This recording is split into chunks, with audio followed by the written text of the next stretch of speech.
Hello, welcome to Bits and Biology. My name's Liz, and in this video, I am going to rank 74 games from my collection that I play solo.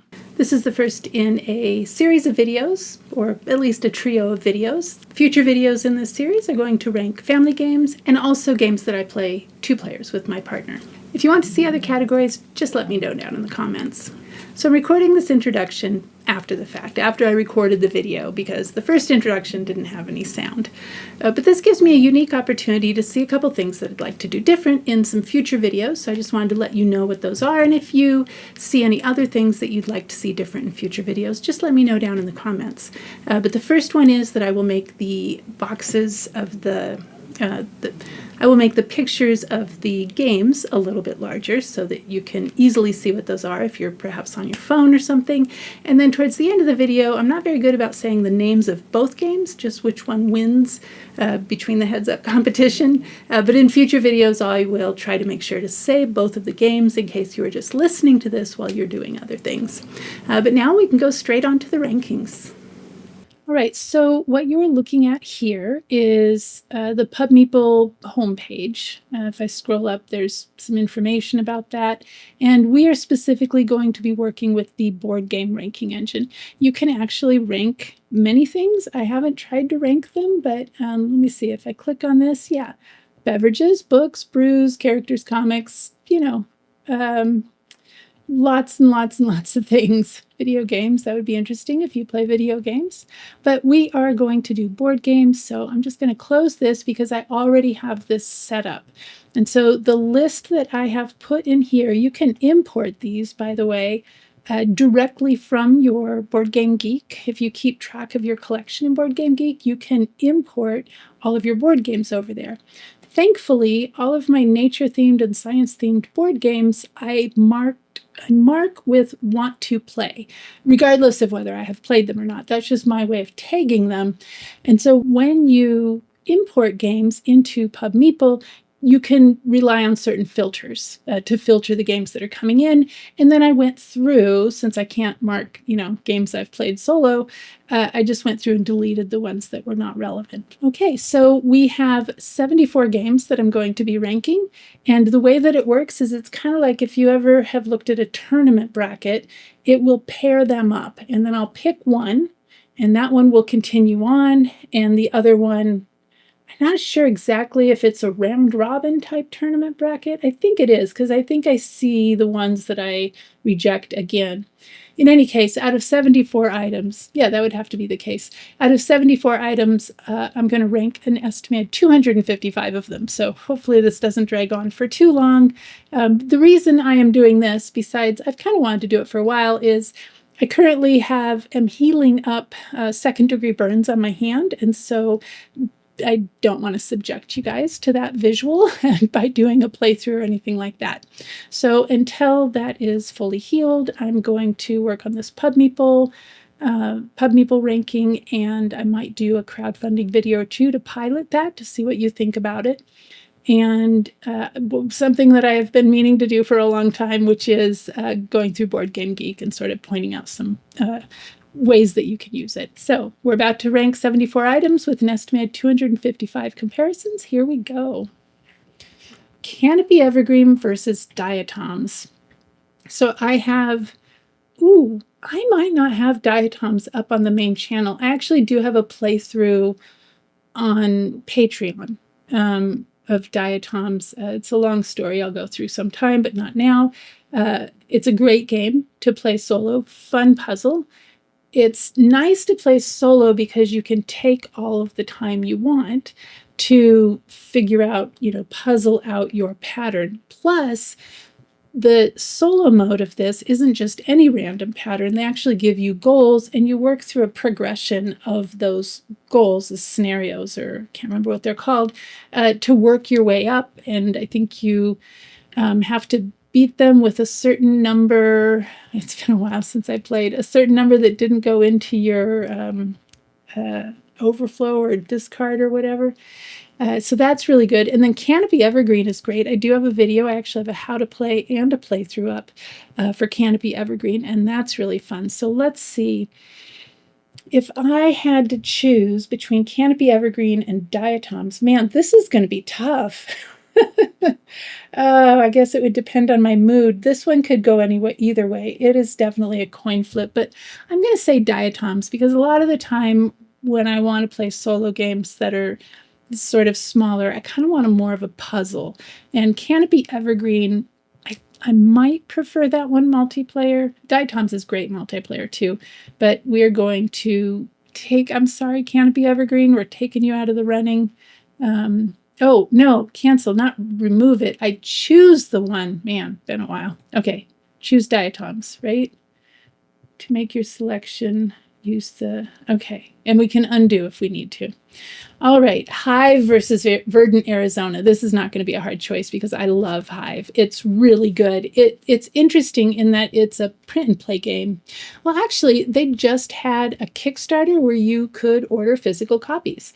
And so I love Hive so much that I actually did order the physical copy, mostly because they have, I think it was a Legacy edition and then a casual edition that somebody had requested I do a video of, and some other things mixed in there. So I did crowdfund that, did kickstart that.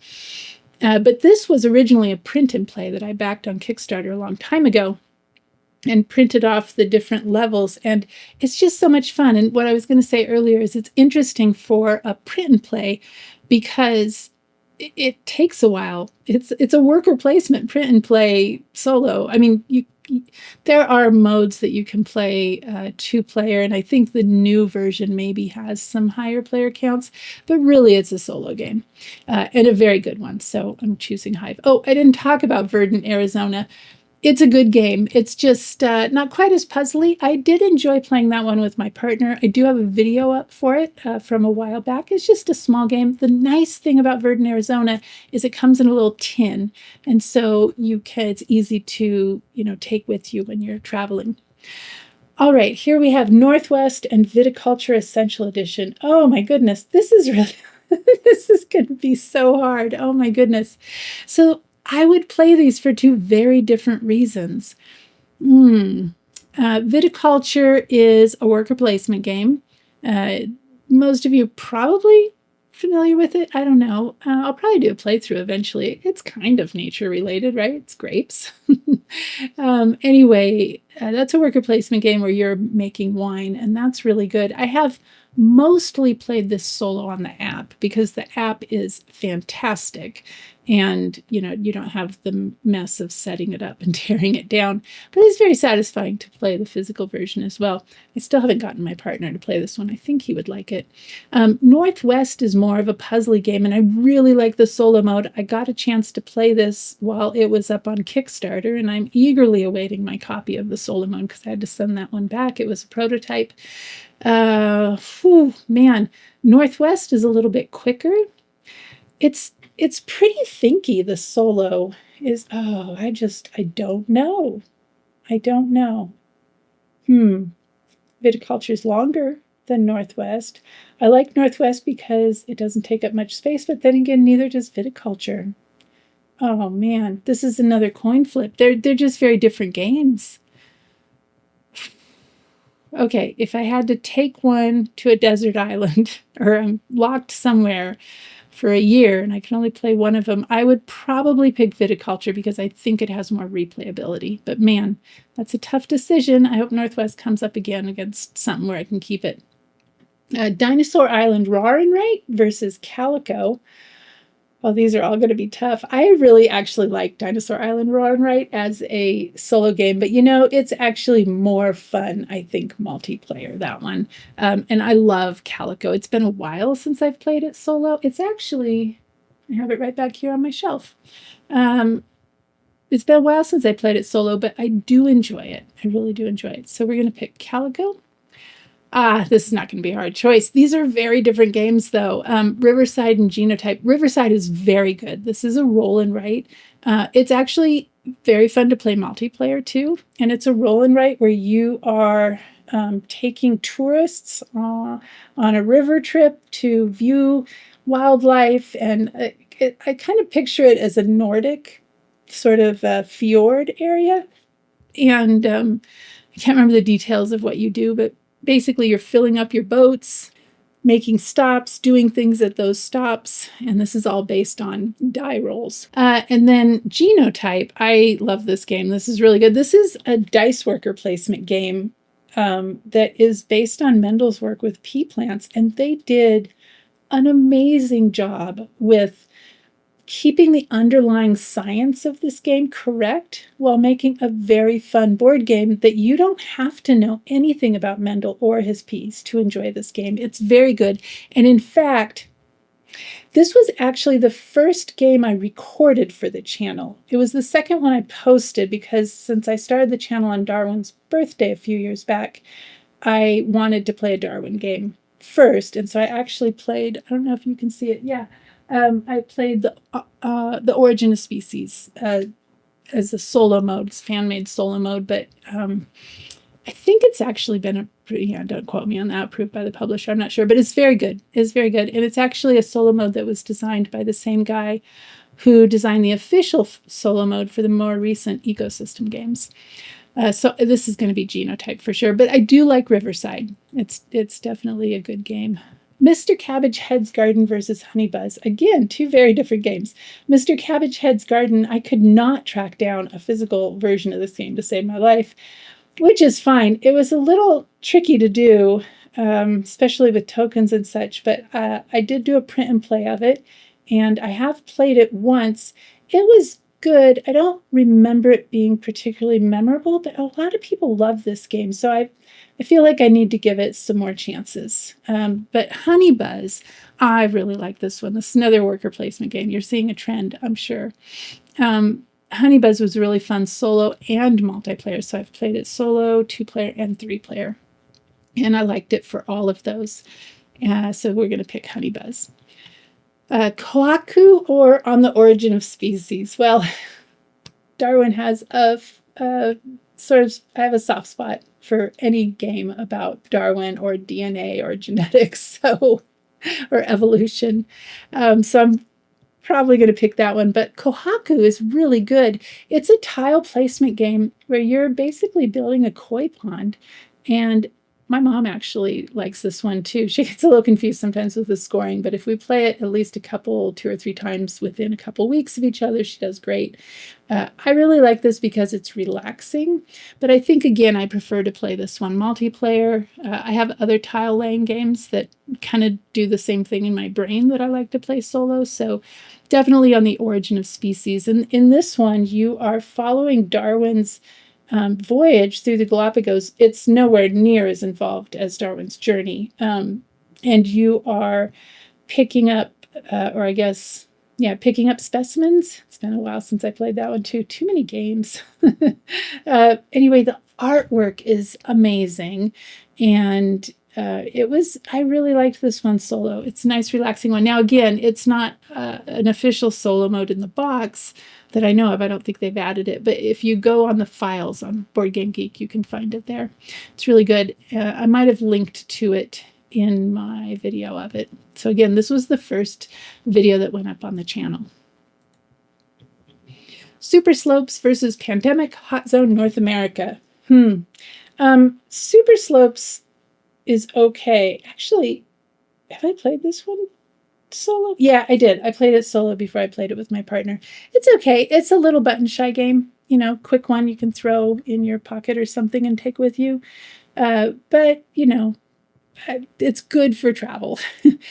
I love Pandemic, and this Pandemic Hot Zone North America is standing in for all the Pandemic games. Well, I guess the 3. I actually haven't played Europe yet. I do have it.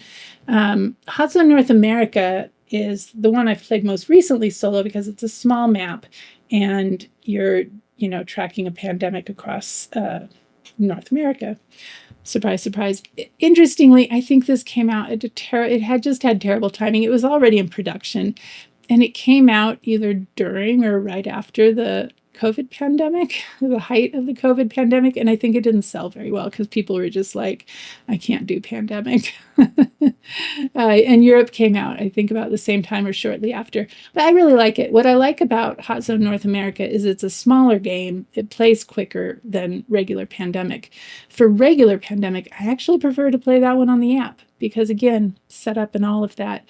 But I have played Pandemic Hot Zone North America. In fact, I know that this was during the COVID pandemic that it was released because in January of 2022 must have been it must have been January of 2022.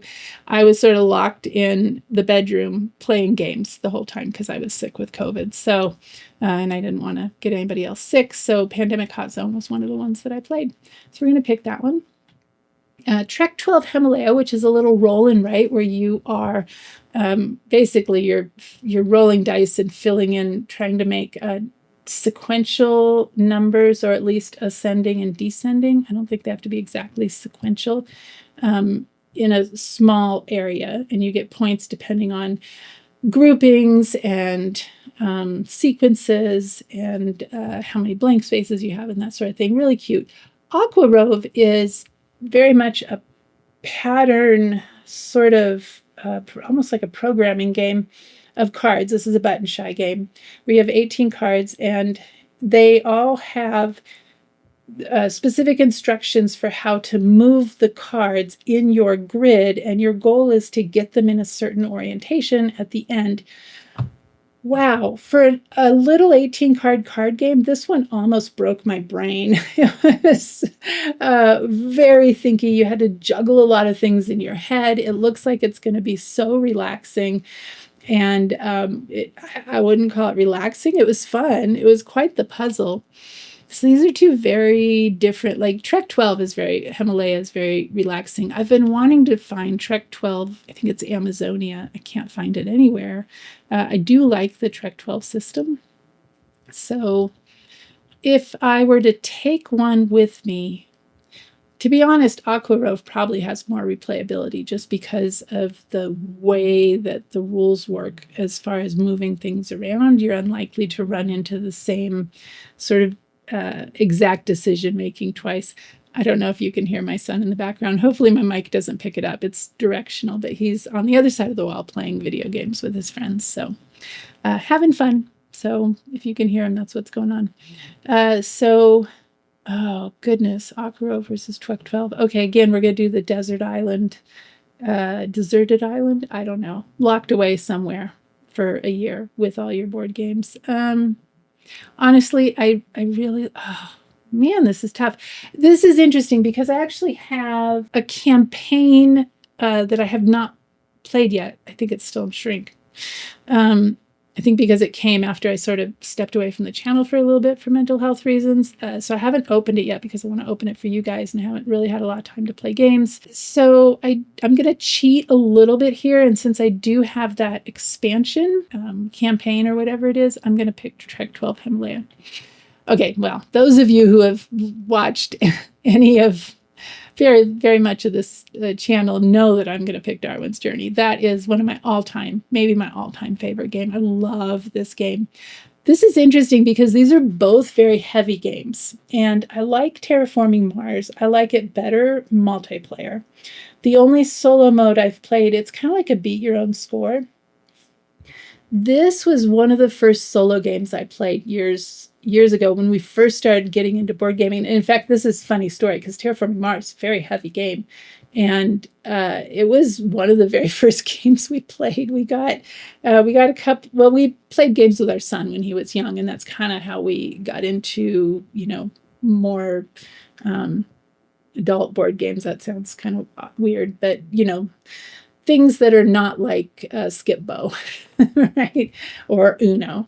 Terraforming Mars, Pandemic, and a couple of other ones were some of the first sort of real modern hobby board games that we had, and we loved Terraforming Mars. We knew that it took 3 hours for us to play almost exactly. We would, and we didn't even have a good table to play it on at the time, so we played it on the floor. And in our tiny apartment that we were living in at the time, Aiden was very young, probably in kindergarten still. And we knew it would take 3 hours, so we would play it for about an hour and a half, take a break, and then play it for another hour and a half. So it's really good. But of course, I'm going to pick Darwin's Journey.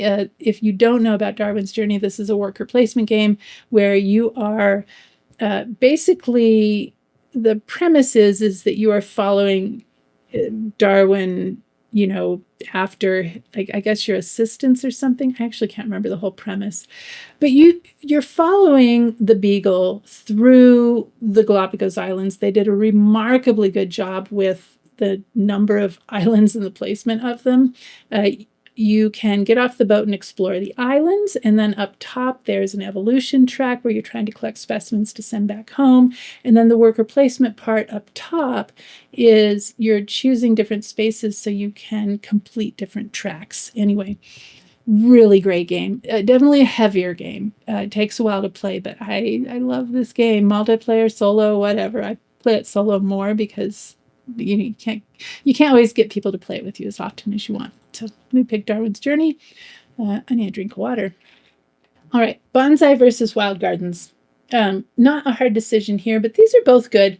Bonsai is one of those games. It's a tile placement game. I don't mind this one multiplayer. I mean, it's a good multiplayer. My mom can play it, so I like that about it. It's not one that I would choose to play solo a bunch just because, honestly, I can't remember. It wasn't all that memorable. It's pretty because you're building these bonsai trees, and it's a neat idea for the game. It's just not a huge puzzle, I guess I would say. For solo, I'd probably rate this one a 7, which is not bad. It's a solid game. If it was the only of a handful of games I had to play solo, I would play it. But Wild Gardens is a lot of fun. I love the theme. I love the cards. It has been set up on my recording table for a few months now, I think, because I have not recorded anything in a while. Oh, maybe at some point put out a video about why. Probably only on Patreon. We'll see. Anyway, Wild Gardens is fun. You are working your way around a track, and you are limited in the choices you can make as far as movements because you have 5 little tokens that are numbered 1 through 4, and then so you have 1, 2, 3, 4, and then one that is literally 1 through 4. So you could choose any of those numbers, and those are the number of spaces you can move. And what you're doing is trying to collect ingredients to then cook up these recipes to serve to guests. And I really like it. It's good. Aqua Biodiversity in the Oceans versus Meadow. These are both great games. I really like Meadow. It's the mechanism for it is similar to, if you've ever played Quadropolis, they have very similar mechanism in that you pick either a row or a column, and you have particular tokens that you're using, and they'll have a number on them. So like if I pick a row and that has a number 3 on it, I pick the 3rd card in that row. And so you are using up your choices as the round goes on. And the artwork is amazing. It's very good. And the way that it works is you are layering cards. Again, it's been a while since I played this one, so I can't remember exactly how the points work. But you are layering cards, and you have to have specific cards in that column of your tableau in order to place specific cards on top of them. So for instance, bees want flowers, right? Or, you get the idea. I'm trying not to take too long. We've already been recording for, oh goodness, already 24 minutes, and I don't think, we've made hardly no progress. I got to stop talking so much. Aqua Biodiversity in the Oceans. This is a tile placement game, but it's really cool in that it's 3-dimensional tile placement. These are both great games. I would take both of these to wherever I'm locked away for a year to play solo games, but I'm going to choose Meadow. Mariposas or Herbaceous. Herbaceous has a solo mode that I did not find interesting. at all. I will probably never play it solo again.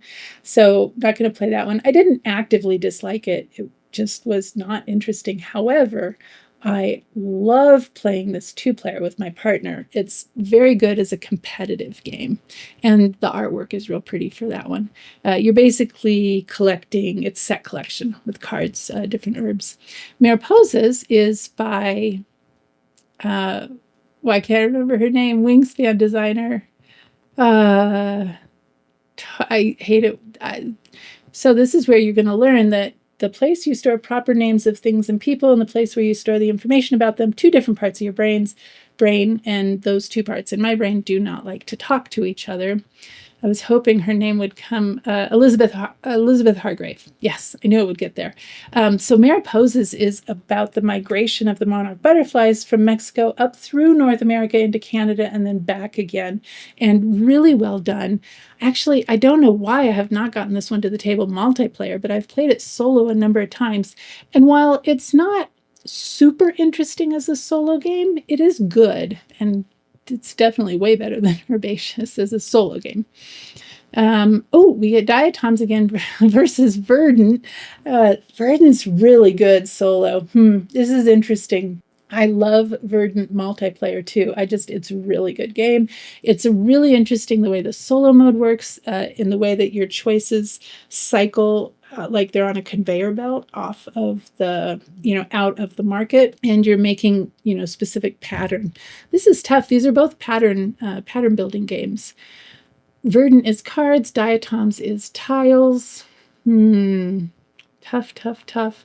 Verdant's like comfort food because it's going to play similarly every time. You'll have different sort of bonus goals, but it's like comfort food. Diatoms, I think, is a little more interesting. They're both pretty. Tough choice, but let's just go with Diatoms. Oh, Verdant versus Canopy Evergreen. Canopy Evergreen we've already talked about a little bit. I don't think I explained it, but the most interesting mechanic here is when you're playing, actually I can't remember if this one's similar to Canopy in the way the card market works. I think, yeah, it is, where you have a display of cards that are face down, and you can look at the first one and you can look at them and decide whether you want to take them. And if you don't, you put them back face down, you put another card on top of them, you move to the second one. You can't go backwards once you decide you're not going to take something. And so I think that's just a really interesting mechanism. And Canopy Evergreen does have it, and it layers on some additional things on top of it to give it sort of an extra layer of strategy. So very good. However, it was a tough decision, actually. I'm going to go with Verdant because I'm just thinking comfort food sounds good. Wingspan versus Death Valley, very different games. You would choose to play these for very different reasons. Death Valley is one of the 18-card button shy games. I really liked it solo.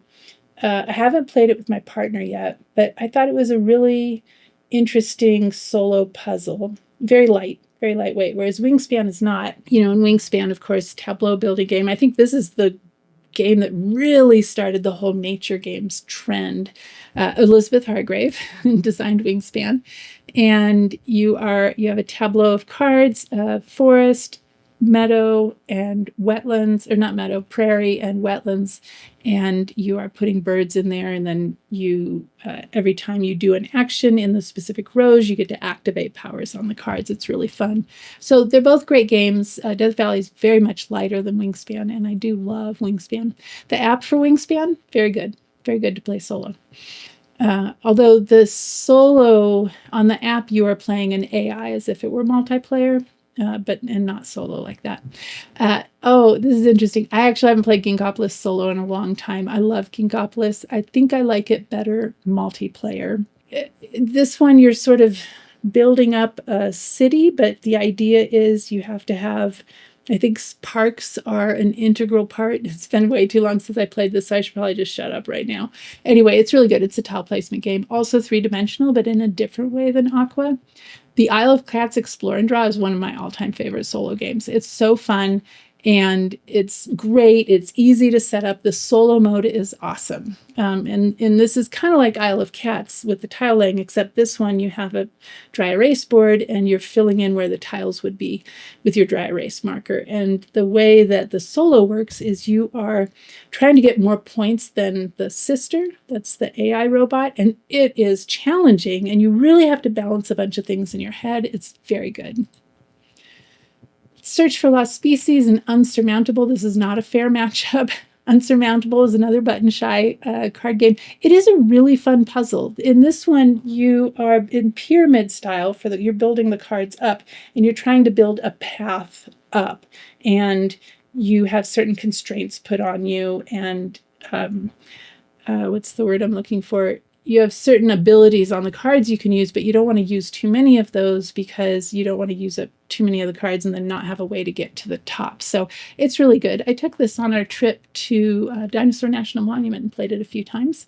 The Search for Lost Species, if you know of the Search for Planet X, it's the same mechanisms, but the Search for Lost Species, the board is an island, and you're trying to locate the lost species. And actually, talking about it right now makes me want to play it again. It's so good. I don't think I've recorded a video for this one yet. I need to. Anyway, I'm going to pick the Search for Lost Species. Here's Hive again. Oh, man, Birdwatcher, so good. Is so hard. Is really good, though. Oh, my goodness. This is a set collection game. Beautiful photos of birds. And so the premise of the game... Oh, wait, let me back up. It's actual artwork on the cards. The premise is you are a photographer photographing these birds and trying to, collect sets of them, basically, with some constraints that make it very difficult. I've heard there is an expansion that makes it a little easier, but I don't know that I'm interested in that. I really like the challenge. This is tough. I really like Hive, but you know what? It might be the art that does it, but I think I'm giving this one to Birdwatcher. Birds of a Feather, Western North America versus Harmonies. Birds of a Feather is beautiful, and it is fun as a solo. I will never play this multiplayer again because the way that you keep track of the score is really cumbersome to do in multiplayer. But in solo, you just do it all at the end, if I remember correctly. And I think this is also one where the same person who did the solo mode for On the Origin of Species and the ecosystem games also designed the solo mode for Birds of a Feather. I'm pretty sure. So it's good. It's a great solo mode, but Harmonies, I mean, really, it's three-dimensional, chunky pieces, placement, and you're trying to fulfill goals on animal cards, and then you're also getting points by grouping things together in particular ways, and it's really good as a solo game. I will say that I compare now every bag that comes with a game that you reach in and grab stuff.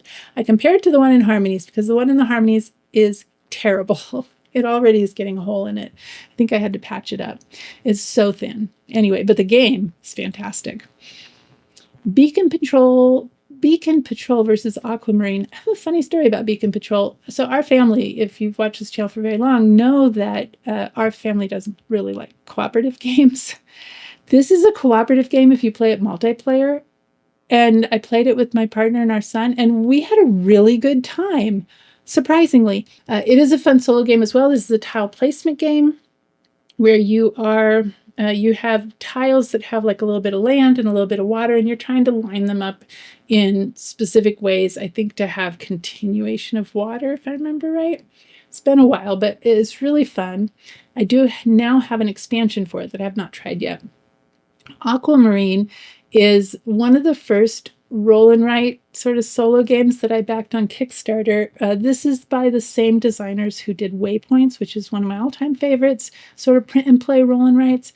Aquamarine, the premise is that you are diving down in the ocean and seeing particular animals and locating flags and seeing shipwrecks, and you have limited oxygen and you're rolling dice to do all of this. And I really like Aquamarine. I don't know, I can't quite put my finger on what it is about. So they also did Waypoints and Voyages. So Waypoints, Voyages, and Aquamarine. I can't think of the designers right now, but it's something about their games that the way that you have to think about them is just thinky enough to be really interesting, different every time.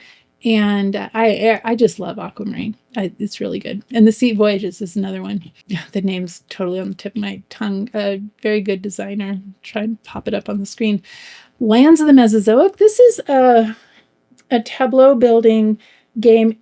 It gets compared a lot to Wingspan, and it has in common the fact that you're laying cards out, but you're paying for cards with other cards, which is a mechanism I love because it forces you to make really tough decisions. The artwork is fantastic, and it was done by a paleo artist, so you know that it's accurate.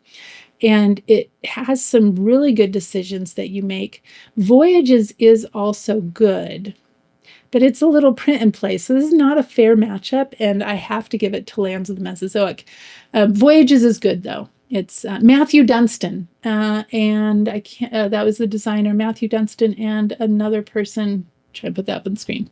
All right, here we are, viticulture again, and now we have Newton, where it's been so long since I played this, but I do remember it was in my top games at one point. I just, so many games.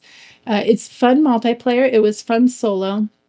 I really like it, but it's been a while since I played it, and so I have to give this one, I think, to viticulture.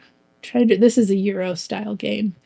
Tough choice, because I feel I'm not being fair to Newton, because really I still have on my phone like a thing I did on Pub Meeple a while back where it gave you your top 9 games, and let's see, what do I have? It's by wallpaper on my phone. I can't remember what year it's from, but the 9 that were on there were Weather Machine, Darwin's Journey, Feast for Odin, Ark Nova, Obsession, Newton, Five Tribes, Clank, and Wingspan. Those are not all solo.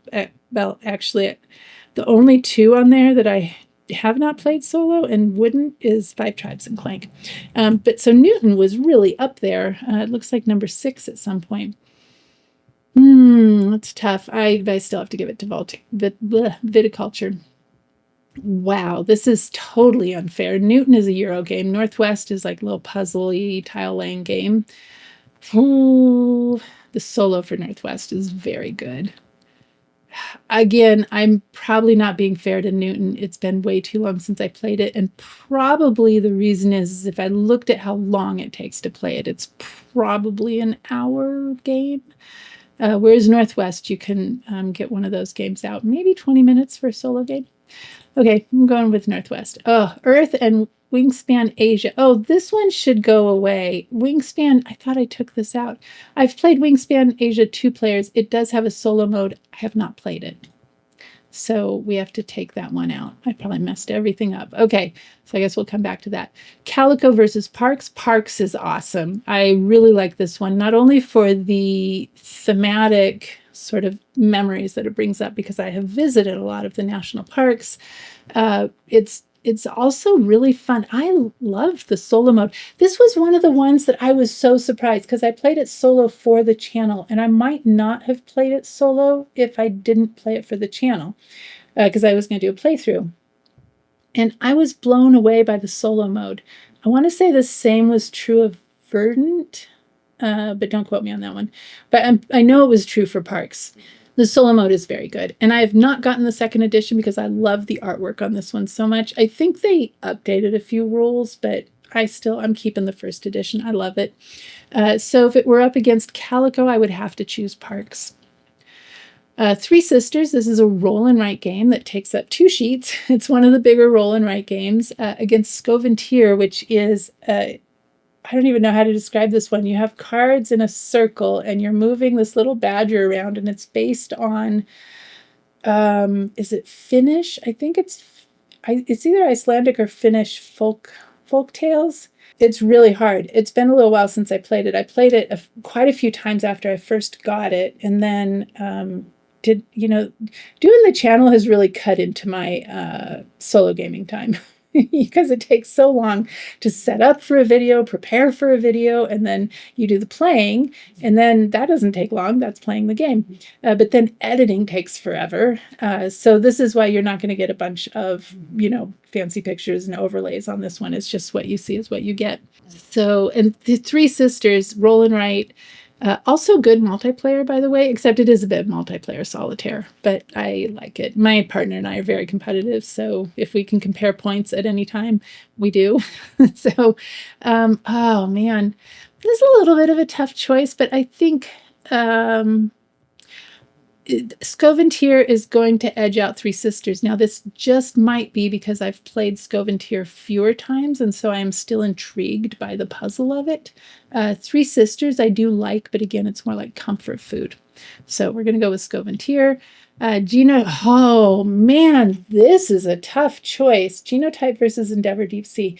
Endeavor Deep Sea was the last, I think it was the last video I did before I really stepped away from the channel and didn't realize I was going to step away from the channel for so long.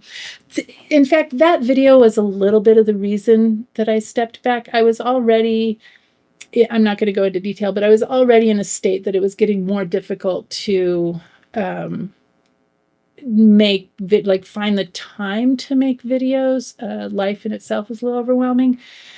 And I spent several days editing that video, and I was super proud of it. And I remember in that, when I was playing the game, I think I asked, or maybe it was in the editing, like, basically, do you appreciate the extra effort that goes into those with the pictures and everything?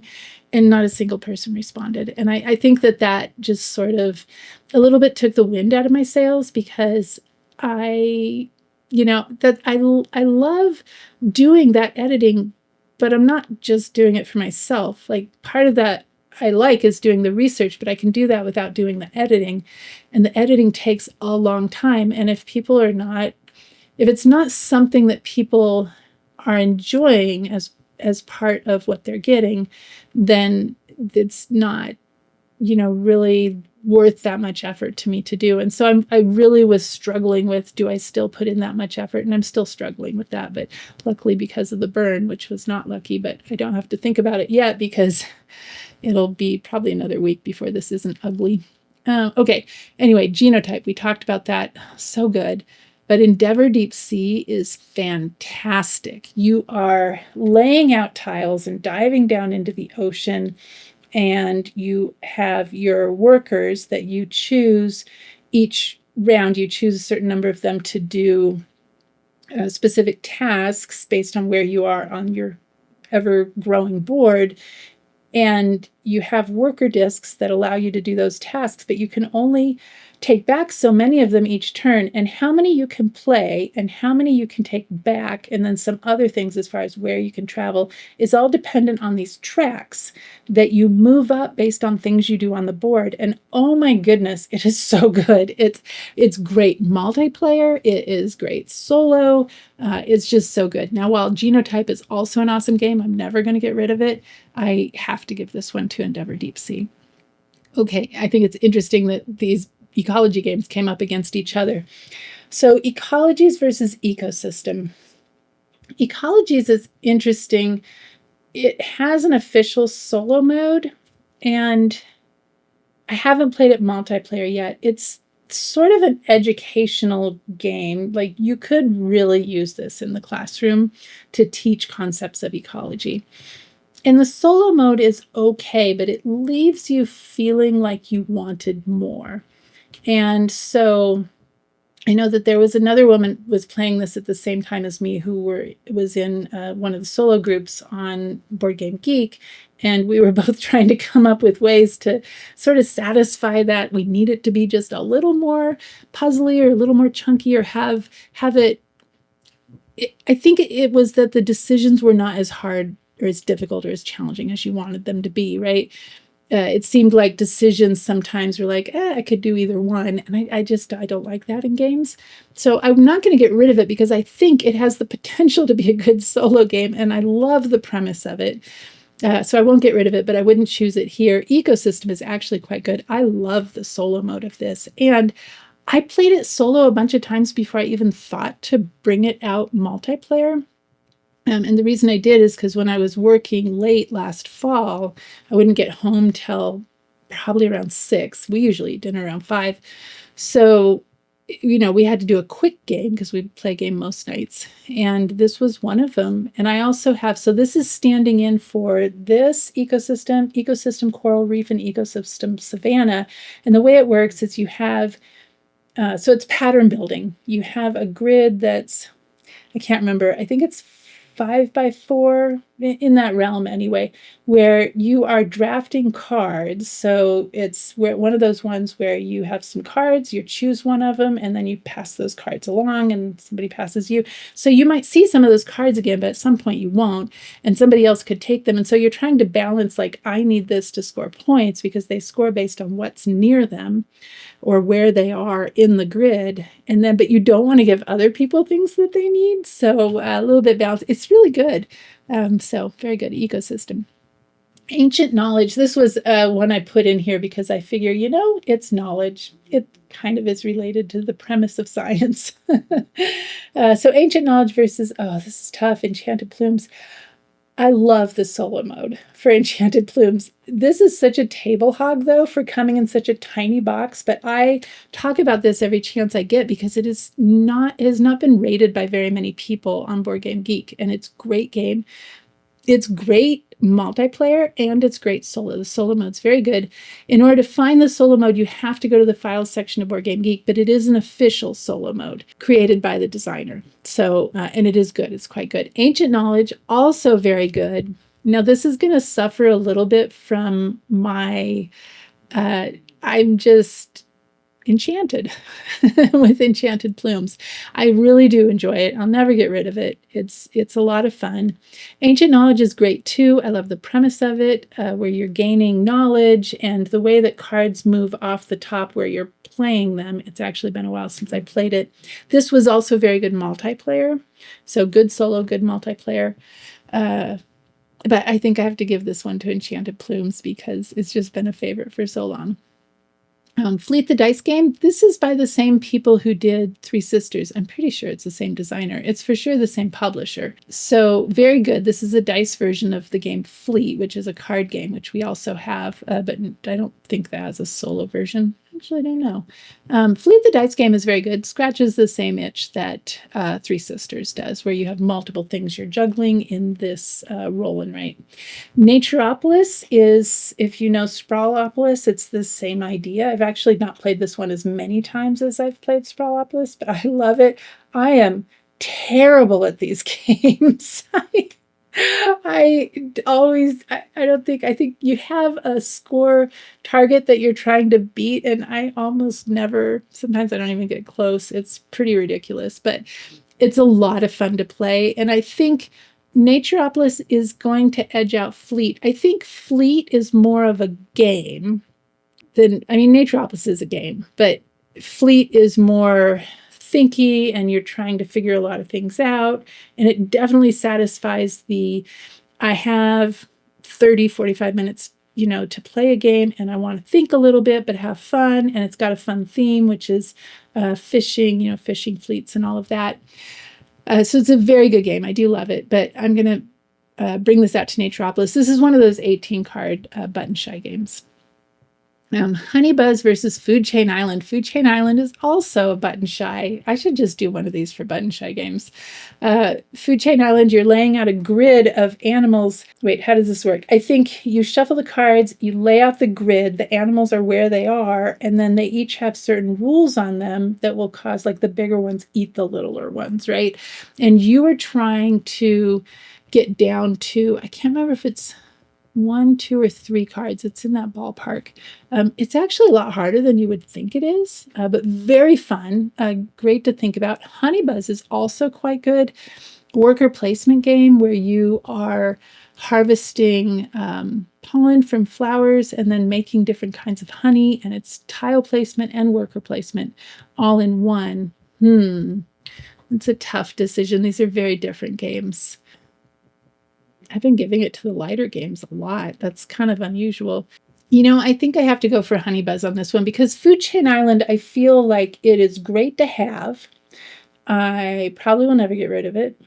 But I can't play it I'll actually, when I bring it out, I'll play it 2 or 3 times in a row but then it'll go away again for a few weeks to a few months. So probably Honeybuzz. Mr. Cabbage Head's Garden, Food Chain Island. I've talked about both of these. This is going to go to Food Chain Island. I forgot, I think I actually didn't tell you about Mr. Cabbage Head's Garden because I don't actually remember a whole ton of it. I've only played it a couple times. Like I said, I got to give it more of a chance. If I recall correctly, this is set collection as well with garden vegetables. But this is going to go to Food Chain Island.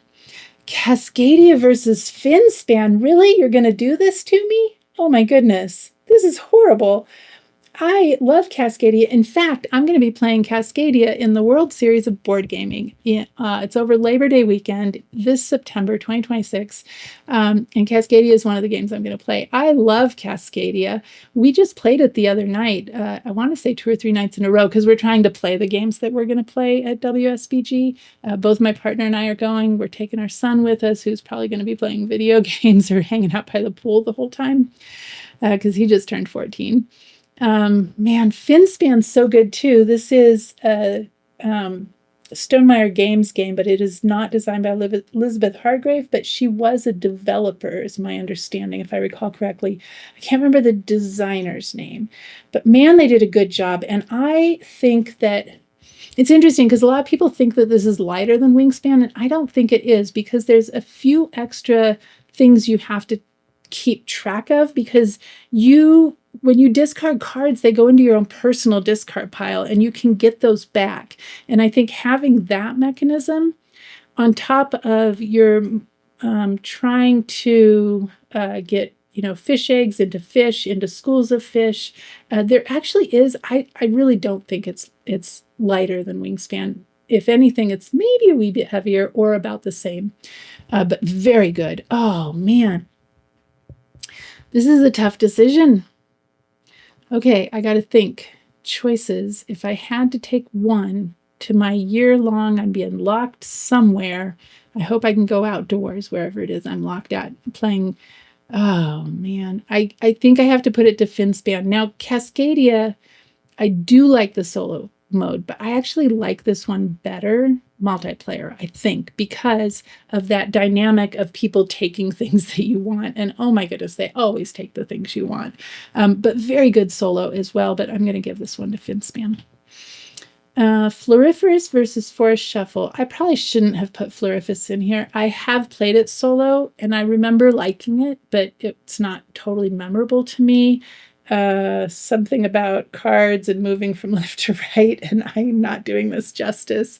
The artwork's beautiful. And I still have it. I should pull it out again to let it have a fair chance. But man, Forest Shuffle is so good. The solo mode is so good. And in fact, the solo mode's so good that I have the print and play version that I printed, from Board Game Geek. And then they came out with an official solo mode designed by the same person who did the solo mode on Board Game Geek. And so my understanding is they're almost identical with maybe a few tweaks. But I got it anyway because this is a great game. We played this not too long ago because it's also good multiplayer. But I'm going to tell you right now, if you play Forest Shuffle, there is a scoring app.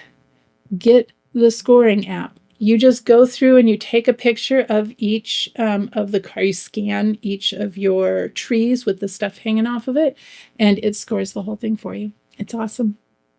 I think you have to make some tweaks for the solo scoring, if I remember correctly. It's been a while since I played it solo, mostly because I can actually get my family to play this one with me. It's very good, but man, the solo mode's very good too. And I don't know if they did this in the official one, but you have different scenarios, or maybe not scenarios, not the right word. You're trying to meet different goals, and they're thematic. The goals like having to do with butterflies or, something like that. Anyway, so this is definitely going to Forest Shuffle. Love that game. Okay, Weather Machine versus Forest Floor. I haven't talked about Forest Floor before because this was sent to me, and I feel terrible. It was sent to me by the designer who thought I might be interested in it for the channel, and I was, and I played it a couple times, and it is good. It is good, and I'll do a playthrough of it at some point. And I think I might have posted something on Instagram, actually. I hope I did.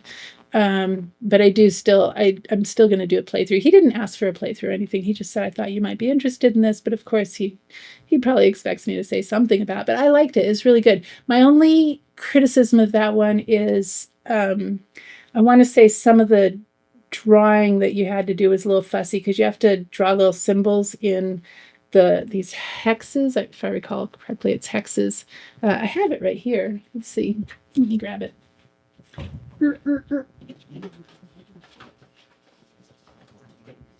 Yeah, it's right here.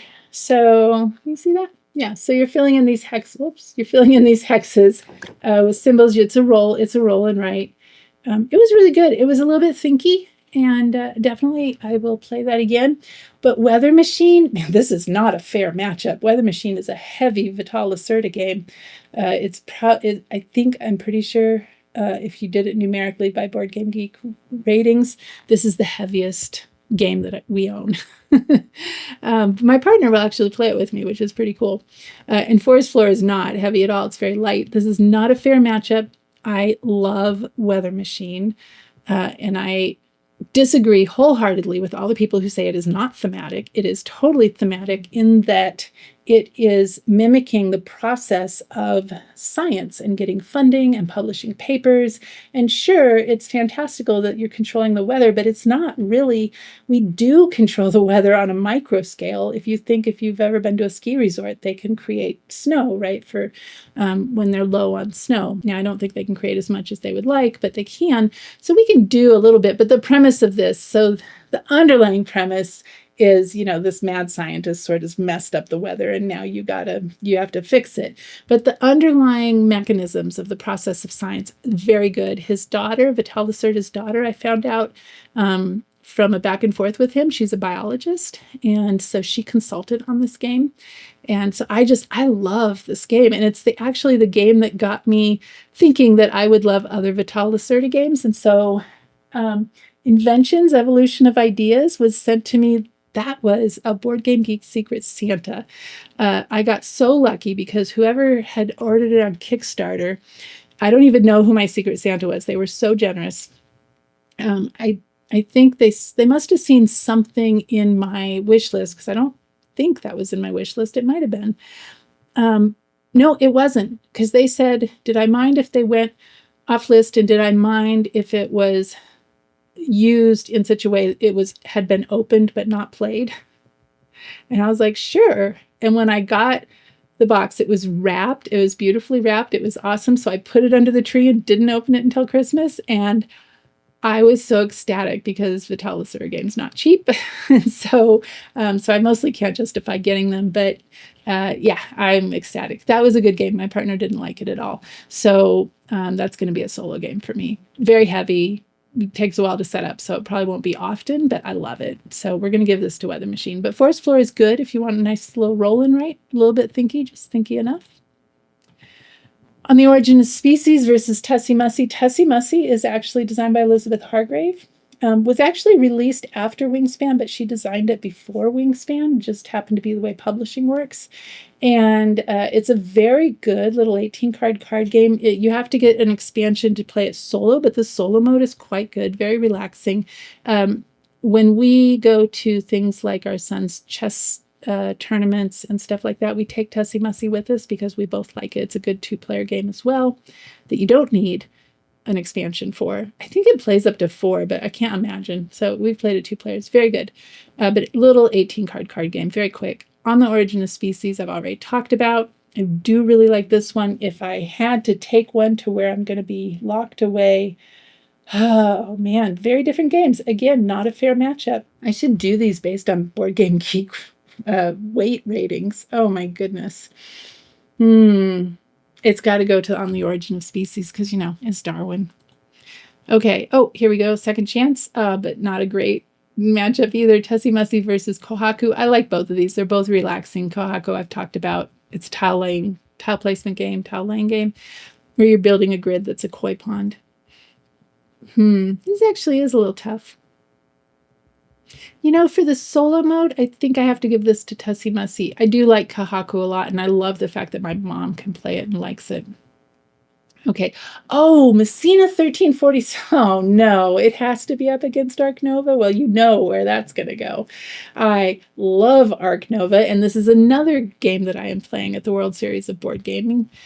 So the ones I'm playing are Arc Nova, Cascadia, Earth, and then I'm doing Splendor. My partner is doing Wingspan, so I let him do Wingspan. It would have been fun to be nature thematic all the way across, but anyway, I do love Splendor, actually.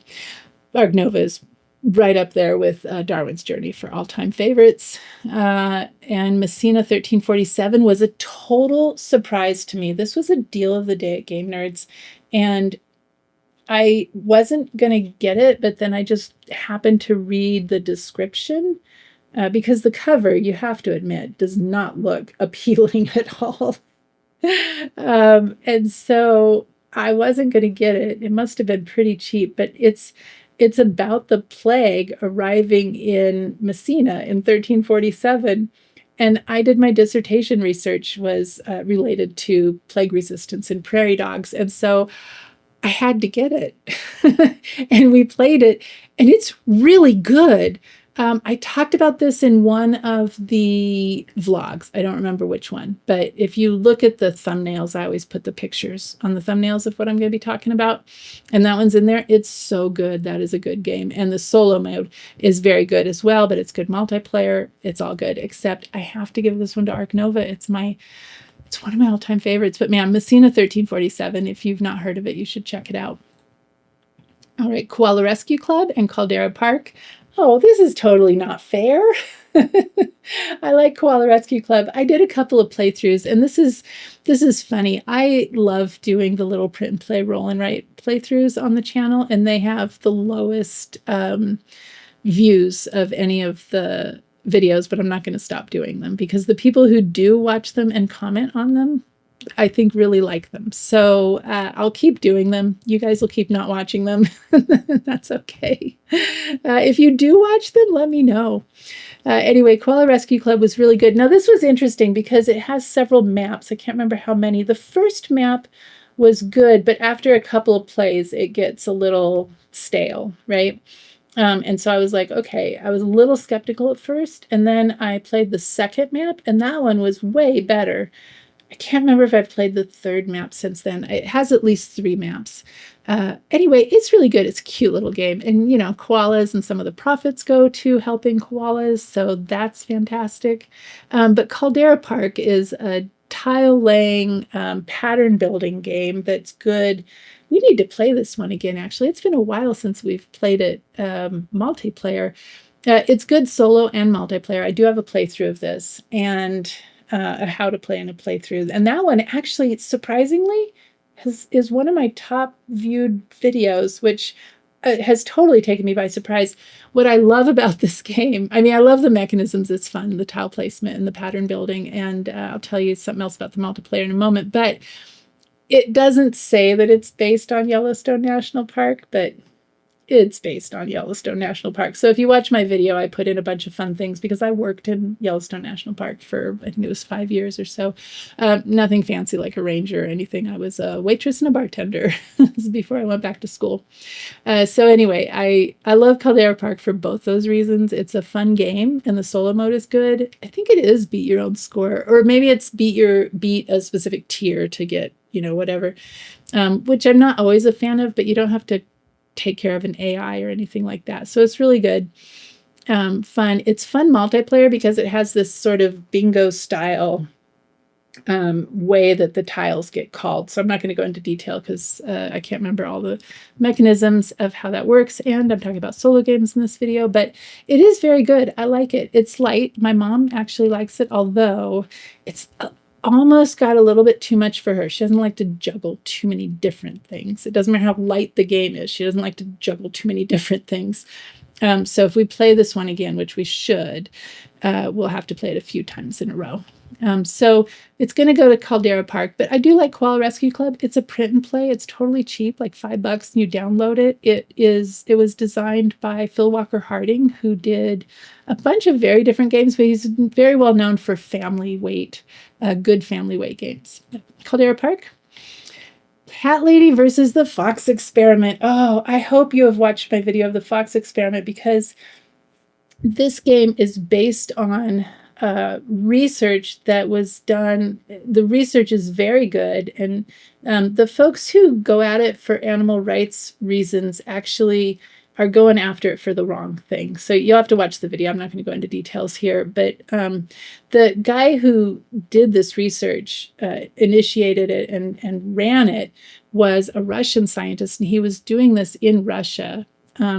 He had to tell the Russian government that he was figuring out how to breed foxes for better fur. So I guess that's where the animal rights people get all up in arms, because it was a fur farm in Russia. But his research didn't cause the fur farm. The fur farm was going to happen. He was able to actually save some foxes. So it was kind of the opposite, right, of killing them. And his premise, his question was, his question basically was, how did dogs become domesticated? And so he did this over decades, this research, at peril to his life. And because of the way science was being treated in Russia at the time. So I'm not going to go into detail here because I could go on and on and on. But you should watch that video if you're interested in that. And then there is a book called How to Tame a Fox. I think that's what it's called. By Ludmila Trut. I'm not sure if I'm saying it right. She was the research assistant and then took over the project when Belayev died. And Dugatkin, I can't remember his first name, but he is very well-known animal behavior scientist. And so they co-wrote that book together, and it's very good. Cat Lady, so fun. We need to play this again, multiplayer too. We all like this one, multiplayer, but it's also a very good solo game. Although I tend to play this one on the app when I play it solo. Just because the app's very good, and again, no setup. So, but I got to give this one to the Fox Experiment. This is a very good game. You are rolling dice to make foxes. It's a genetics-based game, and you have specific parents and their symbols, and you roll the dice, and they have symbols on them, and you're making pups. I know that made no sense if you don't know about this game, but you should watch the video. It's very good. Also designed by Elizabeth Hargrave.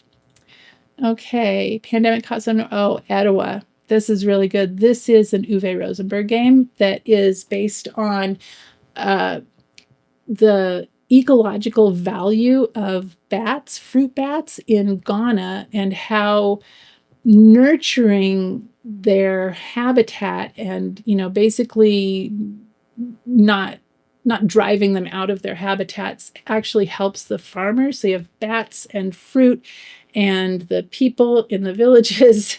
And I don't know how to explain it, but it's very good as a solo game. It's actually also good as a multiplayer game. Unfortunately, just a little too much for my mom. It's worker placement. And you also have to keep track of tracks of things. And we've discovered she doesn't like worker placement, unfortunately. But it's a very good game, and the solo is very good. Pandemic Caught Some North America, I've already talked about, but I have to give this one to Etowah. Very good. Oh, Waypoints. I love Waypoints. For such a simple game, it is so good. Biohack is interesting. We only played it a couple times as a multiplayer and enjoyed it, but not enough that we were really itching to get back to it. I like the premise. It's basically sort of a synthetic biology based thing, fantastical, like science fiction sort of stuff, but based in biology loosely. I did play it solo once or twice, and I can tell you it wasn't memorable. I don't think I hated it, but obviously I didn't love it. But I probably do need to give it another chance because I've probably only played it a couple times solo and a couple times multiplayer. It is right back here on the shelf. Actually, I do need to give it another chance. I love Waypoints. I don't know what it is. It's so simple. It's a roll and write. It's one sheet of paper. It's a print and play. And I think there's 5 different maps now, maybe 6. I think 6 was what they were shooting for. This was Voyages was the first print and play crowdfunded thing that got massive attention, probably because it's designed by Matthew Dunstan. And I'm so sorry I cannot remember the second designer's name because there are 2 designers. Matthew Dunstan has done other games that I really like. This is so good. Anyway, I've done videos, so if you want to see playthroughs, I've done playthroughs of this one. So I got to give this to Waypoints. Here's Trek 12 again. Oh, Keystone North America. This is a fabulous solo game. It's so good. I actually have not played it multiplayer yet because I'm not sure how other people will like it, but we should give it a chance. It's very good solo, and in fact, it's so good solo that I got the second edition. I'm going to do a comparison video eventually. And I got the Coastal expansion, which I have not played yet, but I have unboxed. I did an unboxing for Patreon, I think. So that's very good. Trek 12 Himalaya is good, but it's, it's one of those ones where you play it a few times in a row when you take it out and then you put it away for a while, right? And then you can take it, play it a few times. It's a rolling, right? But I got to give this to Keystone North America. That one is pattern building, tile placement, gorgeous artwork, good premise, some little mechanisms to go along with the tile placement to make it a little more thinky. Okay, Canopy. This came before Canopy Evergreen, and so it has that same card mechanism. It is a little simpler, also very good as a two-player game. Now, the rules for this have rules, I think, for 3 and 4 players, but you shouldn't do it, I don't think, from everything I've read. But it's an excellent 2-player game. It's also a good solo game. And then A Gentle Rain is pattern building, and it's very gentle. I did a playthrough of this too, I'm pretty sure. And you're just building patterns. It is very relaxing, which is exactly what it's set out to do. But again, this is one of those ones where you might play it a few times in a row when you bring it out. It's pretty quick, but then you'll put it on the shelf for a while and then take it out a couple months later. So I think I have to give this one to Canopy. Oh, well, Darwin's. Oh, man. Okay, so this is interesting. I put Reforest on here. I've only played the demo that they did during the most recent crowdfunding, and now I do have the full version. I haven't unboxed it yet, so I haven't played it yet. I loved the demo so much so that I did the crowdfunding. I ordered the game. That was so smart of them to put a demo version up there. I just print and played a handful of cards that are actually still sitting over here, and I did a playthrough of that for Patreon. It was so good, but Darwin's Journey is like my favorite game of all time, so it's got to go to Darwin's Journey. I'm sorry, Reforest. Oh, good, you get to go up against Terraforming Mars. As far as being a solo game goes, I got to give this to Reforest. This one, I can't remember all the details. I should probably go get that, but this has already gone on, holy moly, over an hour now.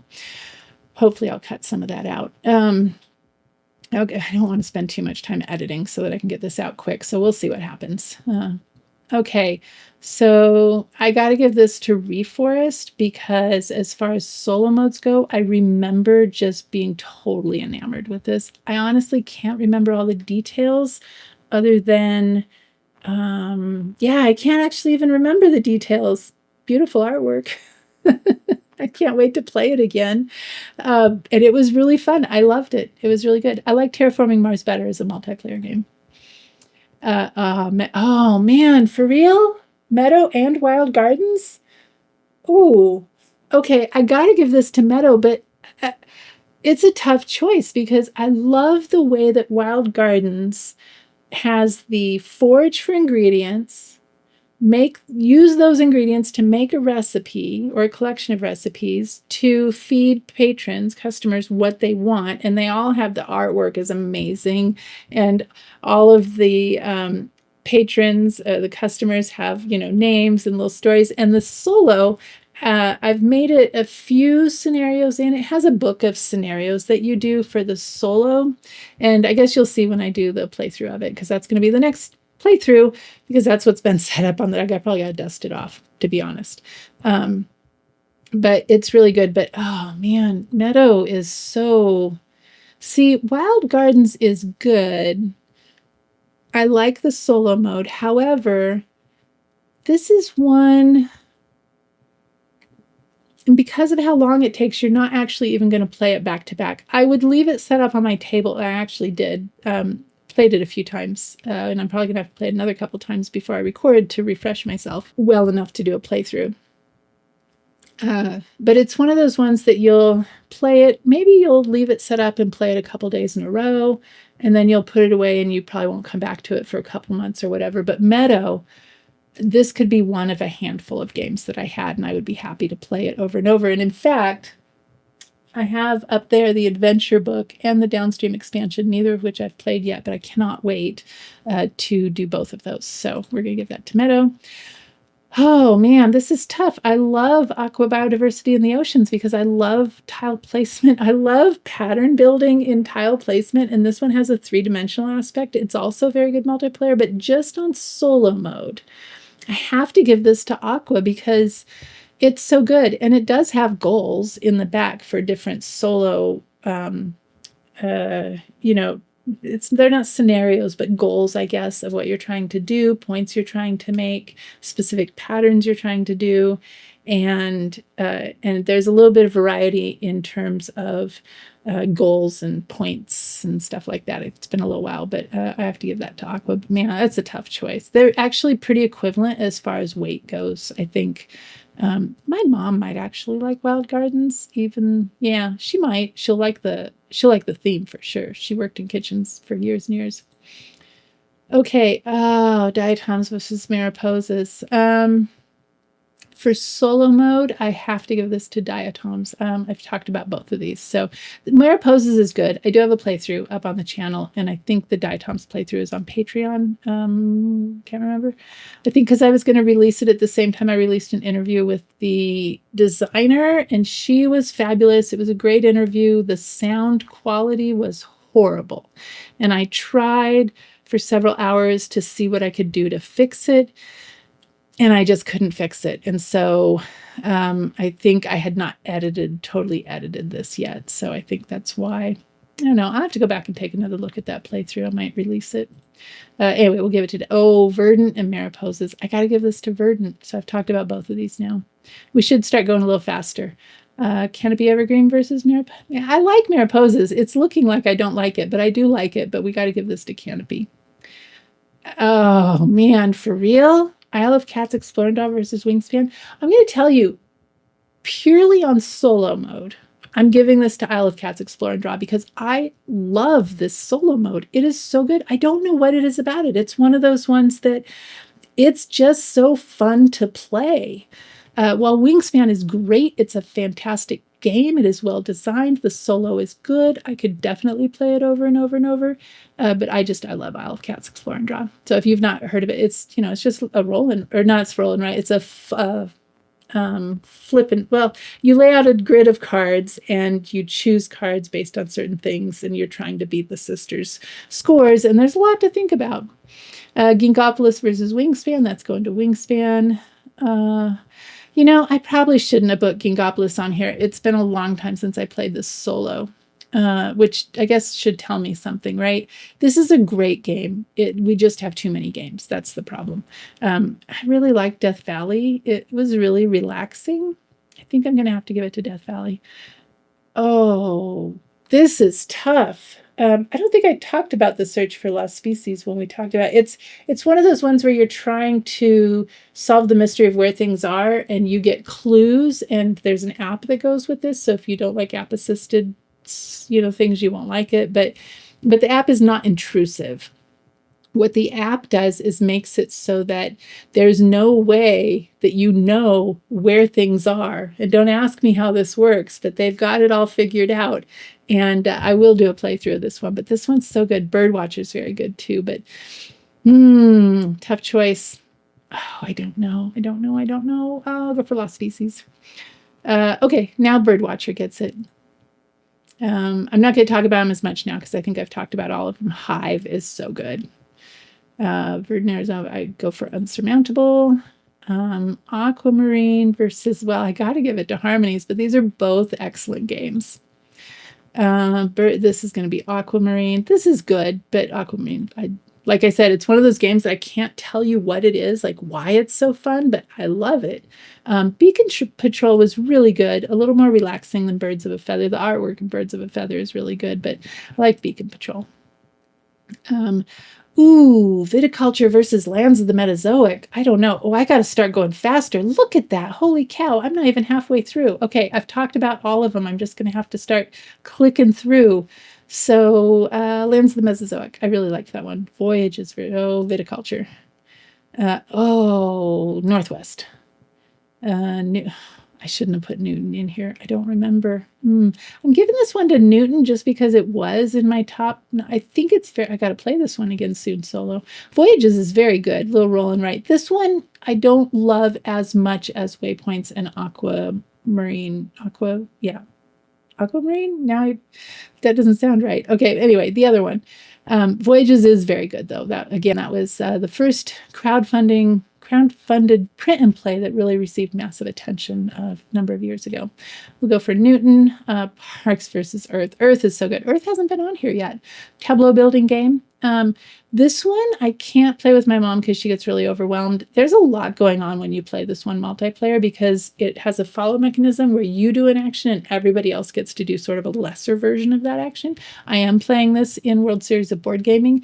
The solo mode is very good. Parks has a great solo mode, but I think we got to go with Earth.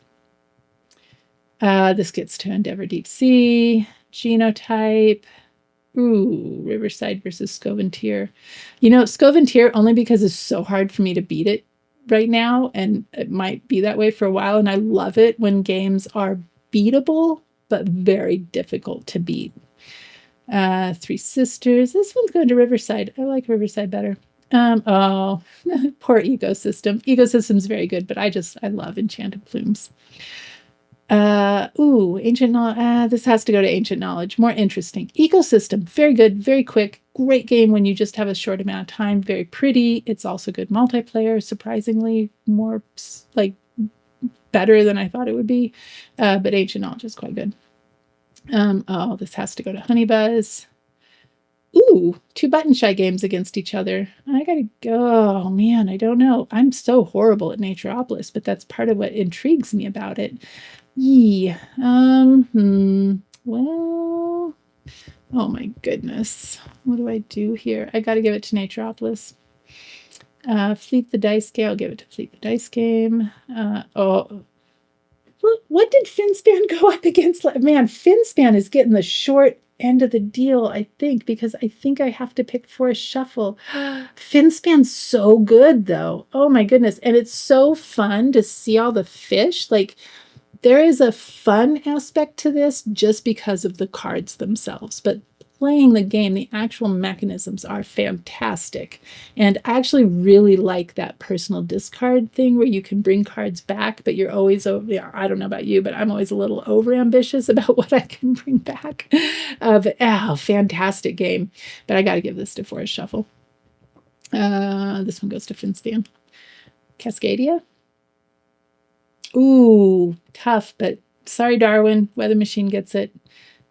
Sorry, Forest Floor. You were very good print and play, but you're going up against tough competition on The Origin of Species, which had fantastic artwork, if I didn't say that before. Ooh, Tussie Mussy versus Forest Floor. Forest Floor is suffering here because of familiarity, I think, with Tussie Mussy, and I do really like it, and the mechanisms are very elegant. Kohaku and Forest Floor. I like tile laying. This is good, but I gotta give it to Kohaku. It's terrible. Caldera Park versus Arc Nova. There's no competition here. I mean, I love Caldera Park, but Arc Nova is one of my all-time favorites. Interesting choice. Messina 1347. Very different games. Messina 1347 is a worker placement game, if I remember correctly. So good. Worker placement. And then Caldera Park is tile laying. A little bit lighter than Messina 1347. Interesting. I think there's more interesting decisions in Messina 1347. Oh man, really? Etowah and the Fox? These are going to get harder and harder, aren't they? Oh my goodness. Wow. I got to go with the Fox Experiment because you get to roll all of these dice and come up with names for the pups. It's really fun. I don't know if you watched my playthrough, but I had some themes with the names that you might see. Okay, this has to go to Etowah. We got Cat Lady. Totally unfair. Because Waypoints up against Keystone North America has more interesting decisions. But I got to tell you, Waypoints is so good for being just a single sheet print and play. But that goes to Keystone North America. Oh, definitely to Waypoints. Not that Trek 12 is bad. It's not. It's good. In fact, I'm going to choose that one over Biohack. Probably Aqua Rove. Well, sorry, Canopy. Darwin's Journey gets everything. It's got to come up on top, I'm sure. Interesting decision, Reforest versus Canopy. I can't remember the details of Reforest, but I do remember the feeling I had playing it. And I did also like Canopy. There is a little bit of fiddliness with the bot, if I remember correctly. But still a tough decision. This one has that really fun card mechanism that I love, but we're going to put it to Reforest. That one goes to Canopy. Completely so different. General Rain is like the lightest game ever, and Terraforming Mars is not light at all. Oh, I don't even know. I think I'd have to give this to a General Rain just because if I'm going to be thinking that much in this, wherever I'm locked away for a year, because that's how I make these final decisions if I have a hard choice, I don't think I'm going to play Terraforming Mars all that much. I have other heavy games that I like, so let's go with a General Rain. Oh, Meadow gets that one. Sorry, Diatoms. Ooh, interesting choice. Let's go with Aqua, but that was a toss-up. Oh, Wild Gardens by a narrow margin. Okay, Diatoms for sure. Verdant. Canopy Evergreen. Gotta go to Mariposas. Ooh, definitely Bonsai. Did not like the solo mode of Herbaceous. Sorry, Search for Lost Species. You're fantastic, but again, the feeling that I get playing the Isle of Cats Explore and Draw is so fun. And I don't know why I haven't done a playthrough of it. I think because it's not really nature themed, but Steve, if you're out there, you comment on a lot of the videos, and I know that your daughter, plural, love cats. And so you gave me permission to have cat games count for the channel. So I will do a playthrough of this eventually. Wingspan. Ooh. Okay, for the solo mode, Search for Lost Species. Wow, 2 bird games up against each other. I have to say, for the solo mode, oh man, wow. I don't know. I kind of, that is a hard decision.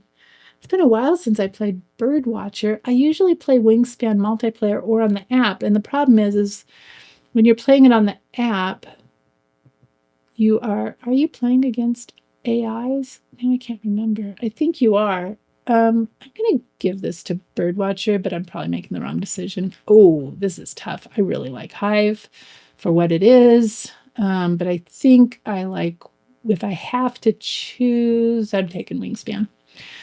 Hive. Ooh, interesting choice. Wow. Unsurmountable is actually surprisingly fantastic for a little 18-card game where you're making a path up a mountain. But Death Valley is really good too, but okay, I'm just going to give it to Unsurmountable. That was a coin toss. This goes to Death Valley. Interesting choice, but I think we're going to go with Kinkopolis on that one. Ooh, tough choice. I love Harmonies, but I think for long-term replayability, I'm going Lansing. I know I'm using different criteria every time, but it's what I got. For the solo mode, I love Harmonies because it's relaxing. That is not a fair matchup at all. Print and Play, 1-page print and play roll and write versus Viticulture by Jamie Stegmaier. Okay. Sorry, Aquamarine. You're fabulous, but Viticulture is going to win out. So is Northwest. So sorry. I don't remember Newton, so I got to go with Aquamarine, but that's probably the wrong decision. If I play Newton tomorrow, I'd probably be like, oh, how'd I do that? But we'll go there. I shouldn't have put Newton in here. That's what it comes down to. I shouldn't have put Newton in here. Let's go Beacon Patrol. Well, except that I do remember that I loved this, so let's go Newton. Voyages. That's not a tough decision. I love Earth, but man, I love Endeavor Deep Sea. Ooh, that's a little bit tough, but Earth beats Genotype by just a slim margin. I think I gotta go Genotype on that one. Ooh, Interesting. Oh, wow. Very different games. Scoventir is very tiny footprint. Parks has the beautiful cards, and I was super surprised by the solo mode. I think I got to go Parks. Actually, Parks has a special place in my heart too because Rado actually commented on this video on his channel that he thought it was good. So there you go. I'm going to pick Parks. Calico versus Scovin. I'm going to pick Scoventir. Calico is a little punishing, although quite good. Very good. Scoventir. Ooh, interesting choice. I think Riverside. Very different games. Yeah, go Calico. Three Sisters. It's very different games, and I'm so biased towards Enchanted Plumes, but you know what? I gotta go Honey Buzz on that one. I'm sorry, Peacock. But Enchanted Plumes gets it over Naturopolis, Ancient Knowledge over Naturopolis, Ecosystem. Ooh, well, you heard my what I had to say about ecologies. I really want to like this one, so I need to figure out a way that the solo is good on that one. It's going to have to be a tweaked version. I do love Fleet the Dice game. That was one of my favorites for a while. Food, we've had it for a long time. Food Chain Island. Interesting. I wasn't impressed by Mr. Cabbage Head's Garden, but I've only played it once or twice, and I remember thinking I need to play it again. Wow, so different. These games are so different. Oh man, I love Weather Machine, but I love Forest Shuffle, and they're very different games, and they involve different parts of your brain even. And Weather Machine, heaviest game we own. Forest Shuffle, my mom can play, and if we play it several nights in a row, she actually does very good at it. Oh my goodness. Wow. Tough. I don't know what to do here. Okay, I'm going to go with Forest Shuffle only because Weather Machine takes so long to get to the table because it takes forever to set up. And Forest Shuffle does not. Oh man, I got to go with Finspan for the same reason, but oh gosh, I don't know. Oh, Finspan versus, these are so different. These games are so different, but I laugh a lot when I'm playing Finspan, so let's go there. I'll give that to Weather Machine, but I do love Cascadia. Oh, interesting choice. I got to go with Cascadia because I like the pattern building. Let's go on the Origin of Species. Ooh, Tussie Mussy. Kwaku. Oh, interesting. I don't know. I've played them both just a couple of times. Let's see if I can remember how I felt playing them. Forest Floor was really interesting. I remember wanting to play it again. I played it a few times in a row. Oh, that's unfair. I love the Fox Experiment, but I like Arc Nova better. Oh, interesting. Let's go Fox Experiment. Ottawa. Do love Messina. We'll give that one to Messina. Cat Lady versus Caldera Park. I gotta go Cat Lady. Let's go Caldera Park. Interesting matchup. Koala Rescue Club versus Pandemic Hot Zone North America. I gotta go Pandemic because I like the puzzliness of it.